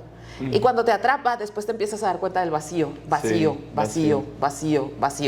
si tienes, aparte todas esas se imprimieron muy grandes, o sea, fueron exposiciones, fueron impresiones muy grandes. Entonces son fotos que te atrapan y que sí. Cuando yo lo expuse eso en el Secut y ahí andaba no viendo a la gente y yo veía cómo la gente le pasaba esto. O sea, como, mira, iban caminando o algo, llegaban a la exposición, veían las fotos y luego se quedaban parados y luego veía esto. Y yo veía cómo la tristeza se los chingaba. Yo decía, eso es lo que yo quería hacer. Malamente. O sea, malamente porque no es que quiera hacer sentir mal a una persona, pero a final de cuentas el objetivo del arte es tocar. Sí. Ya sea desde la belleza, ya sea desde la alegría, pero para mí eso era un momento de tocar como sobre este vacío, ¿no? Sobre, a veces pensamos que decidimos nuestras vidas, decidimos unas cuantas cosas, ¿no? Pero a veces pensamos que decidimos nuestras vidas, pero en cuestiones económicas, que son las que definen gran parte de nuestra vida, las decisiones las toman gente que ni nos pelan, ni nos topan, somos unos números por los que apuestan o no apuestan, ¿no? O sea, sí. Es así. Entonces la era del capital es ese proyecto. Wow. Y bueno, ahorita vamos a entrar en la sección de golazos en donde podemos ver o cómo darle seguimiento a estos. Y me surge la pregunta de ¿en qué te inspiras para sacar tus piezas? O sea, ¿cómo alimentas esa inspiración? Mis piezas nacen de cuando algo me obsesiona, que puede ser bueno y puede ser malo. A veces es cuando algo no lo termino de entender. A veces es cuando me obsesiona muchísimo que no puedo dejar de pensarlo. A veces es cuando algo me duele tanto que quiero que le duela a los demás. Okay. Ya sé, suena horrible. Sí, suena horrible, pero es una realidad porque algo que te está moviendo a ti y lo ves tan importante es como, oigan, pónganle atención a este elefante que estoy mirando aquí. Es algo así, o sea, es como yo ya lo sentí, chínganse todos, o sea, es un poco, pero surge de esta necesidad. Por ejemplo, Carla es parte de un proyecto que ganó con un proyecto de retratos que se llama Adolescentes. Gané la Bienal de Fotografía del 2016 y Carla es parte de ese proyecto. ¿Cuál era mi obsesión en ese momento? Son unos retratos bien tú sales bien hermosa. Yo estaba obsesionada con lo siguiente en ese tiempo. Estaba dando clases en UVM y en Salvatierra y en Colegio de las Américas, que son 3 escuelas en las que van niños de clase media alta y clase alta. Y tienen todo el poder. Y me refiero a con qué tienen el poder. No solamente tienen el poder. En estas escuelas les hacen creer que tienen el poder. Y yo sabía, yo los veía y yo sabía que los estaba viendo en su momento de más poder en la vida. Que ya no había más. O sea, que eso se creían en ese momento era lo más a lo que iban a llegar. Suena muy críptico. Pero yo decía, ellos no saben, o sea, ellos no saben que esto se los va a tragar, güey, o sea, no saben, porque también he visto a morros que los vi siendo el líder del grupo y siendo la persona más padre y me lo encontré 5 años después chupado por la maquila con 2 hijos y ya con la cara vacía y que a lo más que llegues a hacer una carnita asada el domingo. Y no quiero decir que eso esté mal, pero que yo me acuerdo que ese niño soñaba con hacer cosas, o una niña, ¿no? Entonces yo decía, tengo que fotografiar a estos morros antes de que se los chupe el sistema, güey. Porque yo sé que unos van a sobrevivir, pero la mayoría no van a sobrevivir. Y no me refiero, o sea, no va a sobrevivir ese ganas de tragarse el mundo. Pues. Entonces, es muy dark el proyecto. Les dije a mis alumnos, estoy haciendo tal, voluntarios no les voy a dar puntos. Esto es completamente personal, pero quiero fotografiarlos a los que se apunten en su recámara. Muy delicado. Tiene que haber un adulto en tu casa siempre, ¿verdad? Como tiene que haber un adulto en tu casa, ¿no? Y sí, dile a tus papás que no es parte de la clase, o sea, que es mi proyecto. Y a cada alumno sí le platicaba. Yo sé que no me entendían. Tenían 17, tenían 16, tenían 15. O sea, yo les decía, mira, te estoy fotografiando porque esta riqueza que ves en tu casa, tú no la vas a poder generar y este es tu mejor momento de la vida. El alumno sí, voy a ser famoso, sí lo voy a hacer. Este es el mejor momento de tu vida y quiero quedarme con una foto de tu el mejor. Pero ¿por qué se los decía? No por hacerlos sentir mal, sino porque no quería que después se encontraran con el proyecto y se sintieran engañados. Prefería que a lo mejor no me entendían o que pensaran que estaba loca. Ay, pinche vieja loca, o sea, sí, 1000 veces, pues. pero las intenciones de por qué te estoy fotografiando ahí están, y espero que sobrevivas, o sea, espero que lo logres, ¿no? Entonces las fotos son muy sombrías, ¿por qué? Porque los cuartos de los adolescentes son putos sombríos, güey. Sí. Entonces era igual, llegaba y a ver, ¿dónde está la luz? Que son unas fotos tan hermosas. Retraté con una dignidad a los adolescentes y con un poder, todos se ven poderosos, todos se ven como en su mejor momento, así, o sea, se les ve el brillo en el pelo, en el ojo. Sí, no los ha atropellado la vida, pues. Creen que saben cosas, pero nada, esto es muy padre. Entonces, ese proyecto gana una bienal y hay cosas, pero ¿qué era lo que me obsesionaba? Me obsesionaba que yo lo veía todos los días. Y cuando yo lo contaba con mis amigos, me decían, qué clavada, ya, deja de dar clases a adolescentes. Entonces, cuando ven el proyecto, era como todos de esto me estabas hablando. Ajá, de eso me estabas hablando. Y ¿sabes qué? Ya me di cuenta cuando me atropelló a mí la vida. O sea, porque es como un camino que nadie quiere aceptar que va a pasar, pero es muy probablemente que te conviertas en alguien genérico. ¿Por qué? Porque así funciona nuestra sociedad, porque hace falta ser muy rebelde y hace falta ser muy pinche necio y hace falta ser muy pinche soñador para aferrarte a las cosas que quieres. Exacto. Es más fácil ser parte de un sistema, de una maquila. Sí, del crédito hipotecario, de los niños en las escuelas, del carro a mensualidades. O sea, es muy fácil porque para eso está diseñado nuestro sistema. Pero en cambio, en mi caso, ser artista, pues sí ha sido una necedad que ya ahorita sé que no va a ser algo pasajero. O sea, ya te decía. Es una gran necedad. ¿Qué te motiva para seguir haciendo esto? O sea, ¿qué te motiva para seguir siendo tan necia? ¿Por qué lo haces? O sea, no, sí, Rezo, ¿cuál es tu por qué? Necesito hacerlo. No hay un por qué. Necesito hacerlo. Necesito hacerlo. Ahorita estoy trabajando en un proyecto, de hecho, el año pasado, el 2020, a finales del 2020, es un ¿cómo se puede decir? Como, no sé, es como tirar así, como no sé. Es como hacerla, o sea, voy a tirarme un autocebollazo. Ok. En el 2020, a finales del 2020, ingresé al Sistema Nacional de Creadores en este país. ¿Qué significa? El Estado piensa que yo ya soy un maestro creador en este país. Okay. Entonces, con eso me dieron una beca de 3 años que está a punto de terminarse, en la cual estoy desarrollando un proyecto que se llama Todas las Igualadas Presentes. Okay. Y es otra de mis obsesiones. Tomen en cuenta que este proyecto lo empecé hace 3 años, cuando el ser norteño no estaba de moda. Y lo que pasa es que a mí otra de mis obsesiones. Ok. Tengo mucho que ver con el territorio. O sea, el territorio a mí me fascina, la geografía me fascina la identidad generada por la geografía. Por ejemplo, en Mexicali, tú eres de aquí. ¿Cómo somos? Somos gritones, sí. Somos acelerados. Tiene que ver con la geografía. ¿Por qué? Porque si no estás acelerado, te mata el clima. O sea, es como, pero eso se traslapa a todas las áreas de nuestra vida. Entonces el norte te hace bravo. El noroeste y el desierto te hacen bravo. Tienes que ser bravo. Y a las viejas, puta, las vuelve Jenny Rivera, güey. O sea, somos Jenny Rivera. ¿Sí? Somos la cerveza, la uña y qué vergas. O sea, ¿por qué? Porque los hombres del norte se van también. Se van y no vuelven.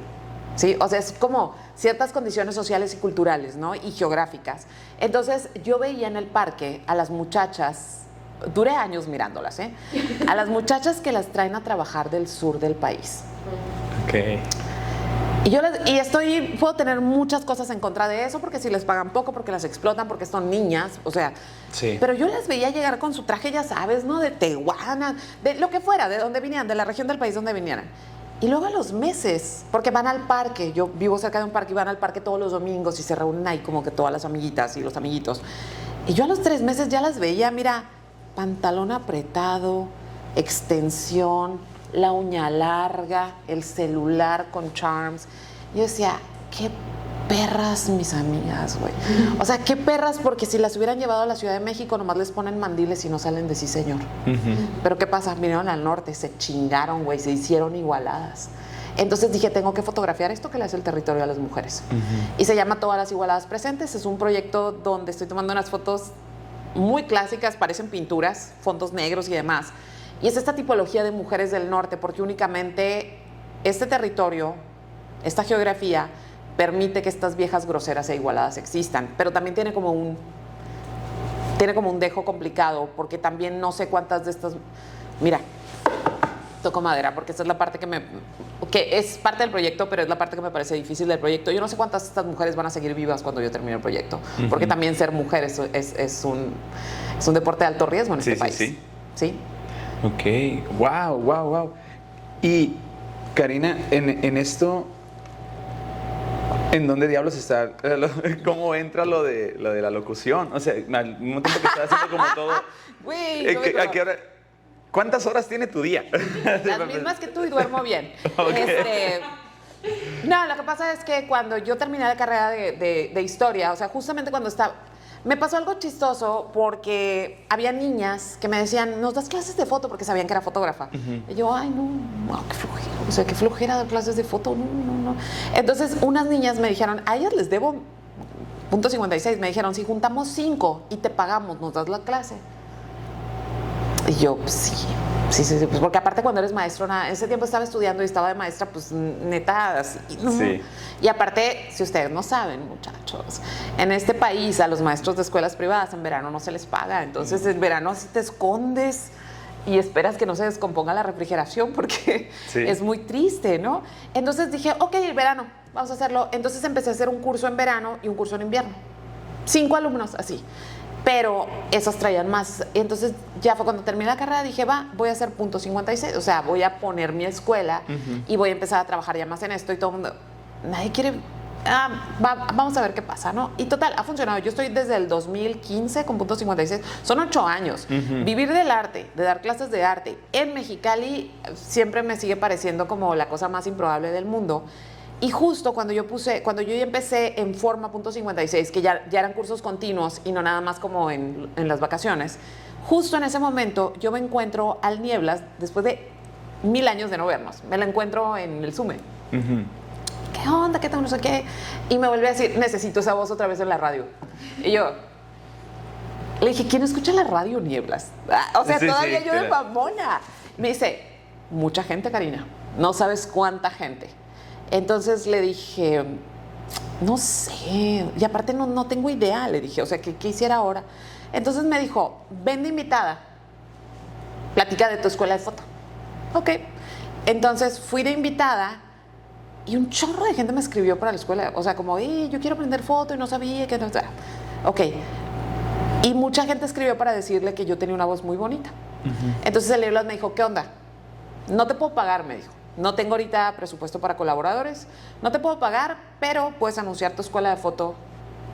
Me parece un buen intercambio, me dijo. Y yo, pues la neta sí es un buen intercambio. Entonces empecé y le dije, ¿pero qué quieres? O sea, como, ¿qué hacemos? Y me dijo, piénsale, tú piénsale. Entonces, como yo soy muy de recomendar cosas, a todo mundo, ve a comer aquí, ve. Entonces dije, bueno, voy a empezar a recomendar cosas, los ocio, ¿no? Y en eso empecé a escribir el Chicalitragón, o sea, se volvió como una bola ahí. Y en realidad fue lo más afortunado volver a la radio. Y después tuve Portafolio por 5 años, que lo terminé el año pasado, donde era mi programa en las noches, donde hablaba de historia los miércoles. Pero a final de cuentas, la locución es algo que disfruto muchísimo. De hecho, ahorita ya como que lo extraño más, como de una manera más individual. Pero la locución ha sido el medio para que la gente me conozca en esta ciudad. Sí. Lo veo como, es algo que amo hacer, pero el hecho de estar en medios comerciales en esta ciudad te hace una persona confiable. ¿Por qué? Porque cualquiera sabe que si me paga el curso de foto para su hijo y yo le quedo mal, sabe dónde encontrarme. O sea, no es como... Decidí ser una persona pública para poder traer gente a mis intereses particulares. Sí. Entonces, esa es la manera en que lo he estado haciendo. Es como tu espectacular que tienes ahí. Es mi espectacular. Exacto. Pero es un espectacular que disfruto mucho. Sí. Muchísimo, muchísimo, porque me divierto mucho y ahorita estoy haciendo, pues, ahorita no estoy bueno, sí estoy en radio los jueves, pero como invitada de Marlene Sepúlveda y hablo de historia.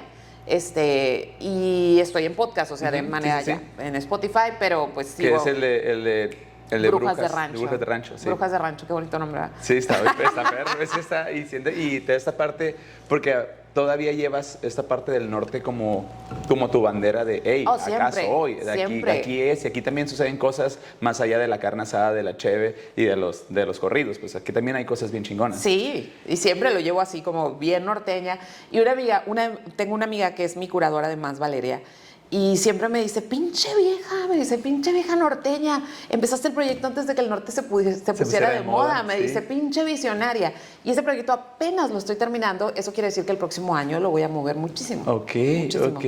Y tienes, o sea, sí es todo como, haces muchos proyectos, eso, pero una parte que la regaste bien duro en un proyecto que no se te dio, o sea, que no funcionó, o en algo que tengas así como muy... Un chingo. Pero el más trascendental que dijiste, ya valió, voy a tirar esto. O sea, ya no me voy a dedicar a esto. ¿Tienes algo que nos puedas compartir? Tengo muchas, pero tengo una experiencia que en particular atesoro con mucho amor. Hace muchos años, no sé si llegaste a conocer un lugar que se llamaba la Casa de la Tía Tina. Sí. Ok. La Casa de la Tía Tina, yo estaba en ese tiempo... Estaba casada y demás... y se acercan unos morros conmigo y me dicen, ¿qué onda? Queremos hacer una galería independiente y hacer como invitar a gente que toque, pero serio y que no sé qué. Te ocupamos, Cari. Y yo, me lateó mucho el proyecto porque no había como estos espacios independientes. Entonces pedimos una beca creo que del Instituto Nacional de Bellas Artes para rehabilitar el espacio. Empezamos muy bien, o sea, fue un trabajo, éramos 6, 7 personas. Cristian. La Casa de la Tía Tina estaba en el centro, ¿verdad? Sí. Cuando está el Mónaco, por ahí. Sí, ya. sí. Éramos varias personas. Cristian ahora es el director del Museo de la UABC. Saludos a Cristian, donde te voy a tener aquí. O sea, personas que ahorita están haciendo cosas. Sí. En ese momento jóvenes nos conocimos y empezamos a trabajar en el proyecto. Y entonces pasó algo muy interesante, que el proyecto empezó a tomar vuelo, y ya tuvimos una primera residencia con artistas de Guadalajara, todo eso, muy bien, todo muy bien. Pero el proyecto la Casa de la Tía Tina terminó siendo un picadero, la verdad. Sí. Terminó siendo un picadero porque el error garrafal de nosotros y fue un error como muy bien, o sea, nació de la buena intención. Era esta cuestión de creer en la gente, que la gente quería ver arte y decirle, trae tu Six, no hay pedo. Entonces, la primera vez que lo hicimos así, no hubo gran problema. O sea, fue como, sí, llegaron 20, 50 personas, se tomaron sus cheves, todo el mundo bien, pero esos corrieron el rumor de que ahí se podía pistear. Y estamos hablando de una ciudad que todavía no tenía tantos bares ni nada. O sea, no había... Sí.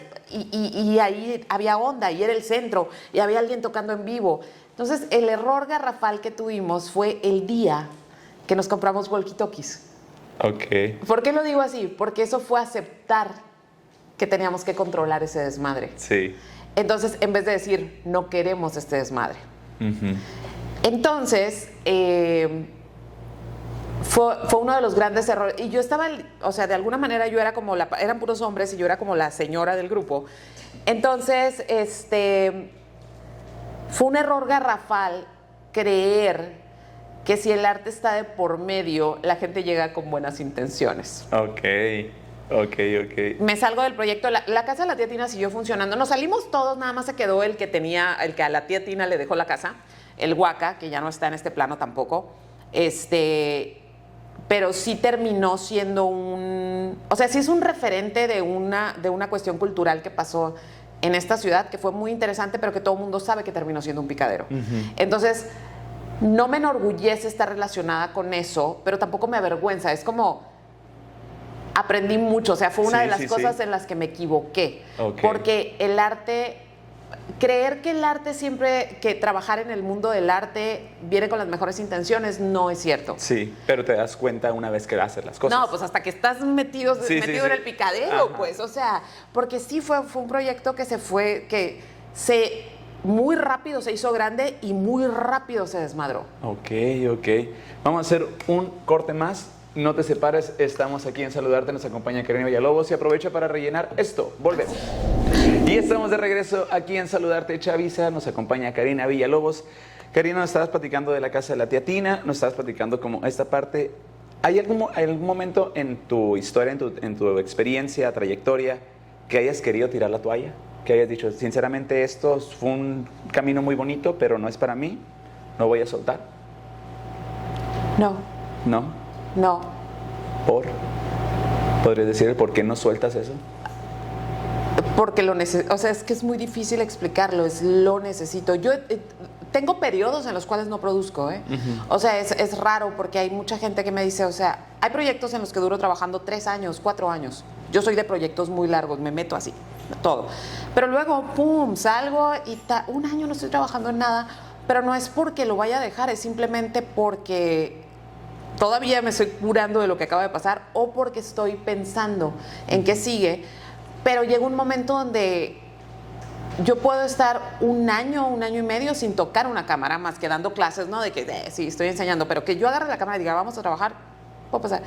Pero llega un día, o sea, te juro, llega un día donde hoy es el día, hoy empiezo mi proyecto y no paro a partir de ahí, o sea, me vuelvo una máquina de ese proyecto.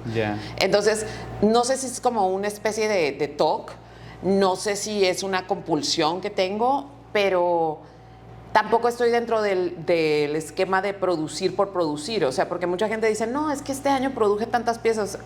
I don't care, o sea, más bien necesito hacerlo cuando necesito decir algo.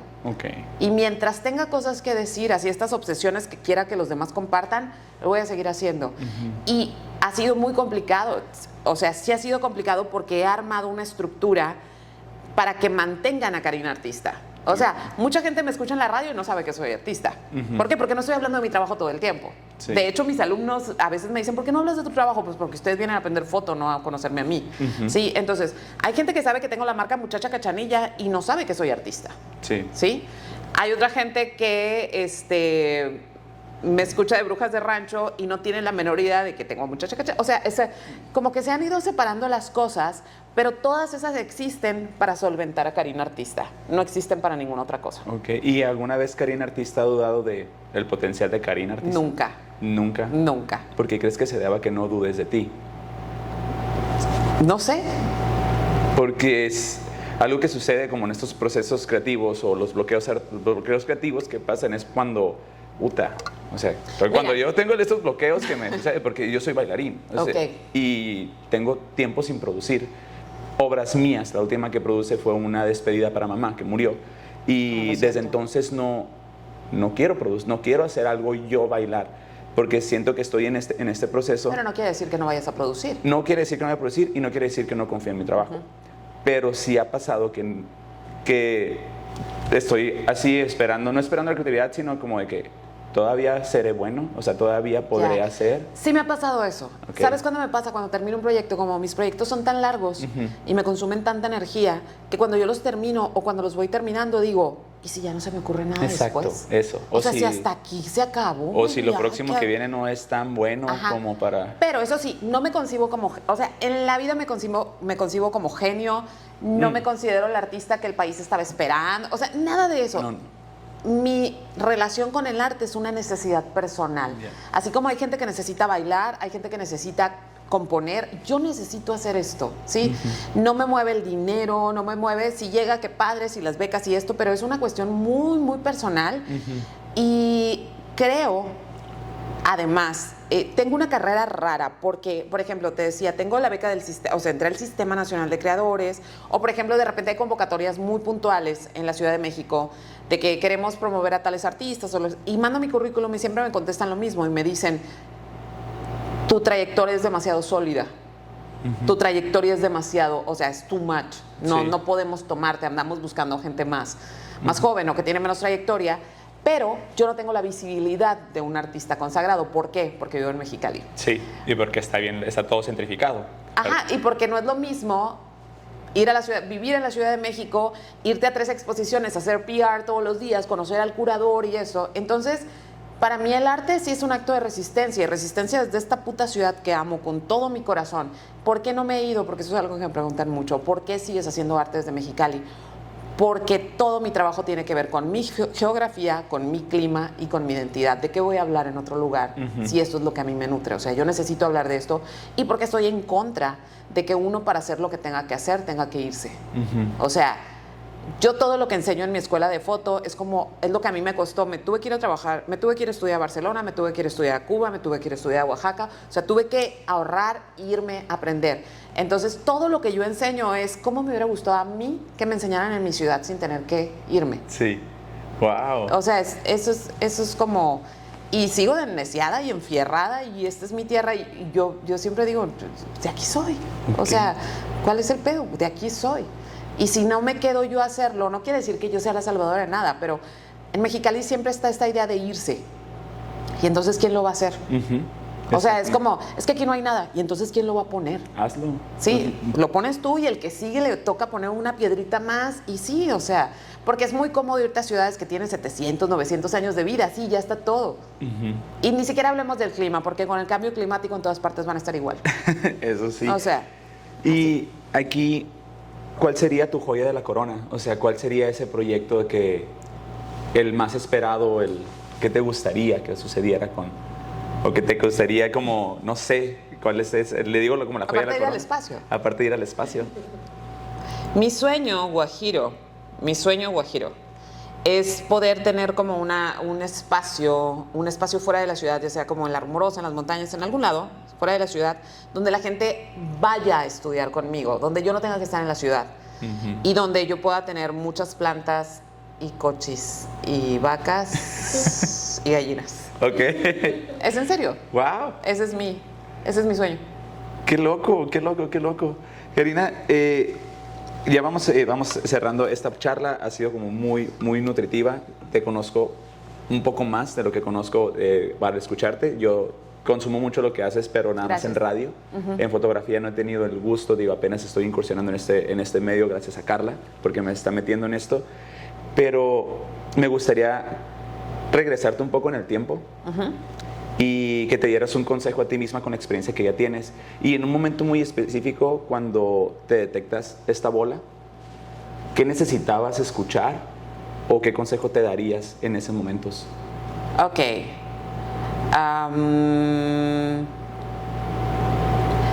Creo que con respecto a la salud siempre he sido...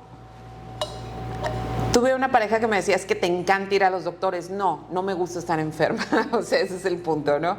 O sea, creo que con la salud siempre he sido... A lo mejor he sido un poco como negligente en cuanto a mi cuidado a veces, de que si tomas, que si fumaba, que si esto, pero creo que todos tenemos periodos en nuestra vida donde somos así de negligentes. Pero en eso fíjate que bien, o sea, bien. Sí. En cuanto a salud, nunca he tenido miedo de un mal diagnóstico. Me da miedo, es más, me da más miedo como caer con alguien que te da un mal diagnóstico. Okay, o sea, eso me da sí. miedo, pero no me dan miedo los malos diagnósticos. Agradezco a la ciencia infinitamente. Por ejemplo, hay gente que me dice, pero neta, tomas pastillas todos los días. Y qué chila la ciencia. O sea, hace 100 años una mujer no hubiera podido vivir sin tiroides, punto. ¿Sí? Y a cambio la ciencia, mira, yo me invento mis pastillas y todo bien. Pero en cuanto a lo personal, todos sabemos, y si decimos que no, nos estamos haciendo pendejos. Todos sabemos qué es eso que te infla el estómago y el corazón cuando te toca, ¿sí? Todos sabemos. Puede ser la cosa más idiota de acuerdo a los estándares como económicos en los que vivimos, pero todos sabemos qué es lo que te mueve. Yo creo que es, o sea, yo me daría el consejo, si pudiera regresar el tiempo, es seguir lo que yo quería, en vez de alejarme por el éxito económico. Porque sabes una cosa, cuando amas lo que haces, el éxito económico sí va a llegar. O sea, no es una mamada ni es un mantra mamón de ya le chingué. No, es en serio. Porque si es lo que amas, lo vas a hacer tan bien que te van a pagar por hacerlo. Sí. Pero cuando uno piensa, ¿cuándo va a pasar? Sí, no es fácil. O sea, no es fácil. Pero todos sabemos lo que traemos en el estómago. Y creo que si fuéramos más honestos o si yo hubiera sido más honesta con mi estómago, a lo mejor sí fue bueno madurar de ciertas maneras, pero a lo mejor no me hubiera costado tantos chingazos. Ok. Wow, no, muchísimas gracias. Y vamos a entrar a la sección de golazos. Ahora sí, redes sociales, cursos, todo lo que vendes, haces, cómo te encontramos, todo ese cotorreo. Primero que nada, bueno, tengo una escuela de foto que se llama Punto 56, que Punto 56 Fotos sí lo encuentran en Instagram y en Facebook. Tienes que decir en qué parte del espacio van a salir las redes sociales. Tú vas a decir como aquí, acá. ¿Dónde será? Bueno, aquí. Ahí, ok. Aquí, perfecto. Punto 56 Foto. Punto 56, me encanta ese trabajo porque va gente que quiere hacer foto y hay gente que va porque quiere tomarle fotos a sus hijos. La fotografía no lo vean nada más como algo artístico, la fotografía es nuestra memoria del corazón. O sea, por eso nos gusta tomar fotos. Tomamos fotos de lo que queremos, nos hace sentir algo, bonito o feo, pero lo queremos rescatar. Y no hay nada más padre que sentarse a lo largo del tiempo. Yo creo que todos valoramos mucho los papás que sí tuvieron archivos. O sea, que sí nos anduvieron fotografiando. Los álbums. Que a lo mejor de niña te chocaba tu papá con la cámara, pero cuando pasa el tiempo dices, güey, qué padre, o sea, porque está toda tu historia ahí. Y están muchas cosas que no entendiste en su momento. Las fotos son claves para entender siempre el pasado, siempre te dan más información. Entonces, me acerco a la foto desde si eres principiante cero y nada más le quieres tomar fotos a tus hijos o a tus perros o a tus paisajes, hasta cosas más complejas, porque doy cursos ya de proyectos, doy cursos de historia. Empecé uno nuevo que no tiene que ver con foto, pero sí con arte, y se llama Viejotas y Espumosos, y hablamos de mujeres que transformaron el mundo del arte mientras nos echamos unos espumosos. Okay. Se pone muy lindo, muy lindo. Y pues esa es la parte educativa y es la que más me nutre. En esta parte educativa, ¿desde qué edades pueden asistir? He tenido, mis alumnos más chicos han sido 12 años. Mi alumno más grande, 92. Wow. 92. Es un gran número eso. Sí, pero fue un señor que trabajó toda su vida y había pospuesto lo de la cámara. Entonces, ese año le dieron, ya muy grande, pero le dieron algo así que creo que su diabetes estaba, y dijo, antes de que esto se acabe, la foto. Wow. Y fue muy bonito verlo, fue muy bonito ayudarle y fue muy bonito darme cuenta que podía enseñarle a una persona tan grande, porque pues al principio sí me dio miedo, dije, capaz que no podemos. Capaz ¿no? de que Pero se rompe el señor. No tengo, chiquitos no, porque es diferente la dinámica, o sea, sí tendría que ser una clase para niños en vez de que se integren, pero ya adolescentes, todos son bienvenidos. Perfecto. Y pues esos Punto 56, aparte mi estudio está en un lugar precioso en la calle Obregón, en el centro de la ciudad, un edificio antiguo, y ahí trabajo de lo más feliz. Ese es uno. Si quieren ver mi trabajo artístico, tengo una página, pero ya nadie paga como carinavillalobos.com. Entonces tengo un Pix, ¿cómo se llama? Pixsite, Pixwix o algo así. Un Wix, tengo un Wix, que claro, tiene un nombre bien largo, pero si ustedes entran a mis redes sociales, a Instagram, @srita9, abajo viene la liga de mi trabajo. ¿Sí?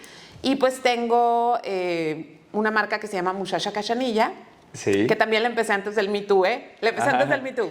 ¿Por qué empecé la marca Muchacha Cachanilla? Muchacha Cachanilla tiene que ver con esto de que somos viejotas, igualadas, gritonas, y uso las palabras que con las que nos ofenden, las uso como para, sí, y dramática, pinche vieja, así que, o sea. Sí, sí, sí. Pero empezó porque Hormonal, cuando yo digo, estaba, esas cosas. sí, hormonal, Sí. adorable. Tienes una taza de eso, ¿no? No, camiseta. ¿Camiseta hormonal? pero tienes la de por mis ovarios. Por creo mis que es. ovarios, por mis ovarios. Sí, sí, es muy genial que yo bonita. tomo café con Eso esa taza. eso Está lindo. bien, perro. Está lindo. Entonces, el punto es que cuando yo empecé en la radio sola, en mi programa Portafolio, pues siempre, nunca he escondido que soy feminista. Aunque a la gente diga, feminista. No, sí, soy, punto. Y no tiene nada de malo. Entonces, yo contaba muchas historias de mujeres, no porque las historias de hombres no sean importantes, es porque las historias de mujeres no se han contado. Entonces, contaba historias de mujeres. Y yo tenía, pues hay un teléfono en la cabina y daba el número por si alguien quería llamar. Y una vez me habló un tipo y me dijo que lo tenía harto, que donde me viera me iba a agarrar a putazos. ¿Te dijo eso ese Sí. vato? ¿Y por qué no le cambió? No, pues, o sea, pues me habló al teléfono, ¿no? De la radio. Guau. Que me iba a agarrar a putazos porque aparte yo le daba muy malas ideas a otras viejas. ¿Yo me asusté? No. No me asusté, ¿por qué? Porque perro que ladra no muerde. O sea, si hubiera querido hacerme algo, me hubiera esperado fuera de la estación, no está difícil. Sí. Entonces, nomás así como... Y me fui, mira, pensando a mi casa. Y dije, no me vas a ver a mí, güey, nos vas a ver a todas. De ahí nació Muchacha Cachanilla. ¿Qué? Wow. O sea, es como un sin miedo. Sí, Entonces, sí. Muchacha Cachanilla es con S, porque así pronunciamos la Muchacha Cachanilla. Y Justo. la encuentran en Instagram y en Facebook. Y pues, ¿qué más? Y bueno, tengo un podcast que se llama Brujas de Rancho con Marlene Sepúlveda. Y los jueves estoy al aire con Brujas de Radio con Marlene Sepúlveda también. Y todo lo encuentran en Brujas de Rancho en Spotify. Ok, perfecto. Ya me aventé todos, ¿verdad? Ah, y En las tengo un nuevo galletas. Sí, emprendimiento. sí, sí. Ajá, el de las... Sí, los pancitos. Bueno, ¿no? lo que pasa es que el año pasado, bueno, entre 20, 21 y 22 pasé por un periodo de depresión muy severo. Y lo único que me distraía era ponerme a hornear. O sea, era como si estaba sola en mi casa para no estar en redes sociales, para no estar angustiándome más, me ponía a hornear. Y si alguien me escribía de que, ay, qué rico, pásale. O sea, porque no me las iba a comer. Era nomás por estar ocupada. Y entonces de ahí me empezaron a decir, oye, ¿cuándo haces? Ay, pues nomás, ya no estoy deprimida. Sí, sí. Ya no estoy deprimida, pero véndeme una docena, que no sé qué. Entonces empecé a hacer mis galletas. Ok. Es algo chiquito, pero es algo que disfruto hacer y se llama Galletería con K. Ok. Tengo 6 recetas, todas están increíbles y pues eso es como el negocio del corazón. Ok. Y ya, eso Wow, es todo. wow, wow. Perfecto.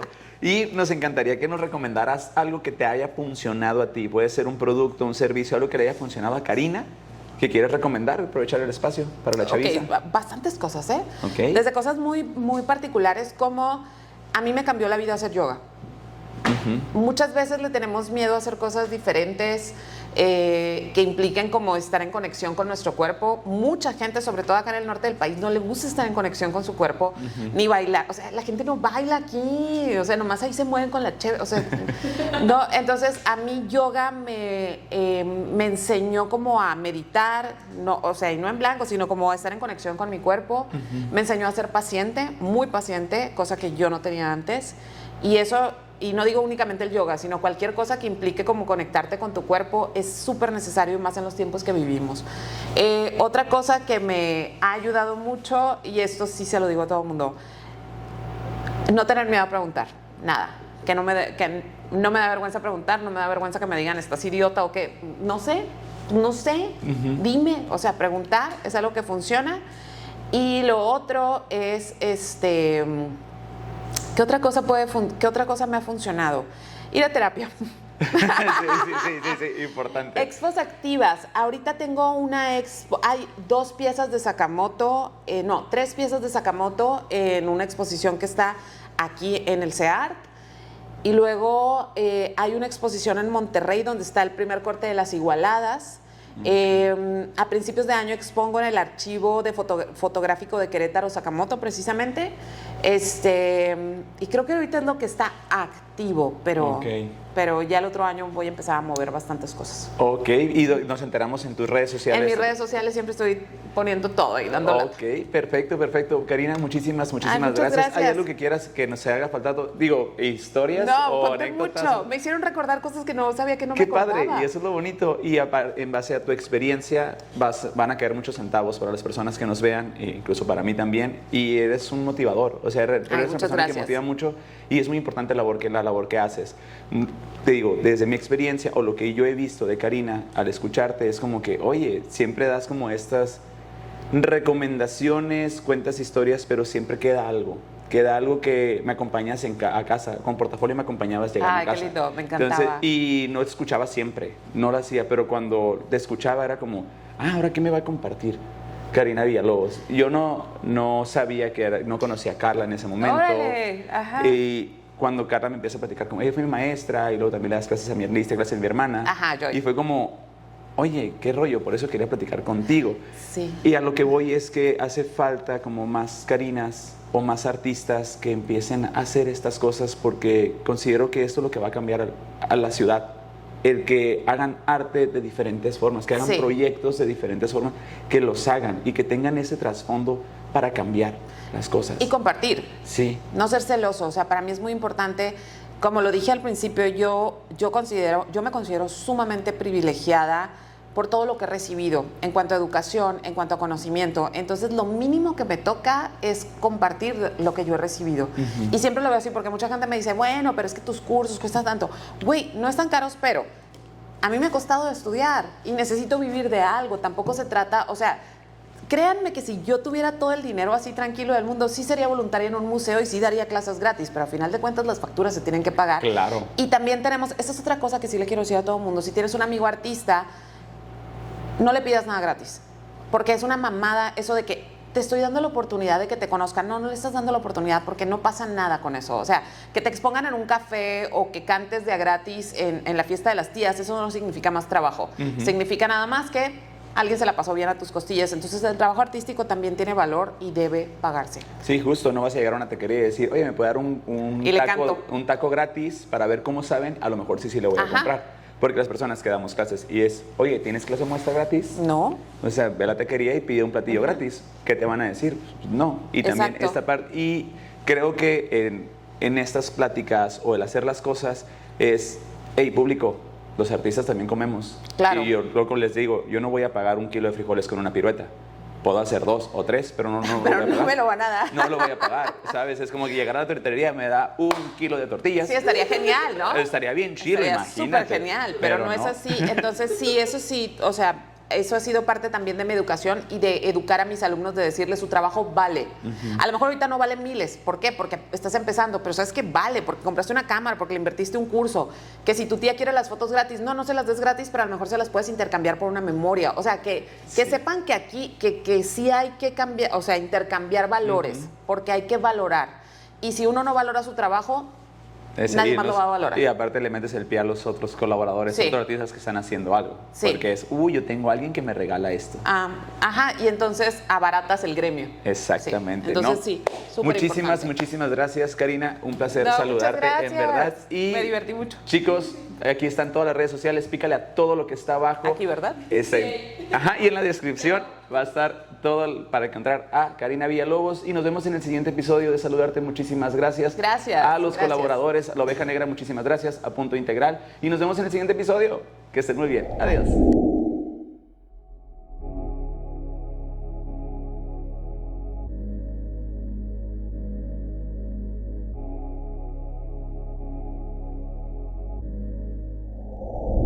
Y corté. ¡Listo! ¡Yay! Ay, muchas gracias. ¿Cómo te la pasaste? Me divertí mucho. Ah, qué bien, qué bien. Eso es lo importante.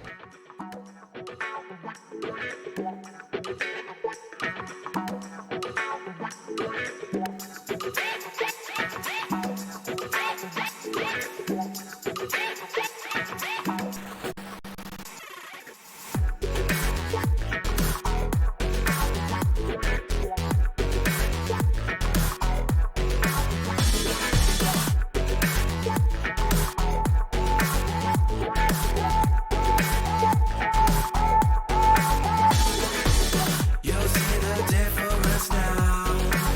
If we change it, you'll know how. Nothing ever stays the same. Once you let it change. It's like a family tree.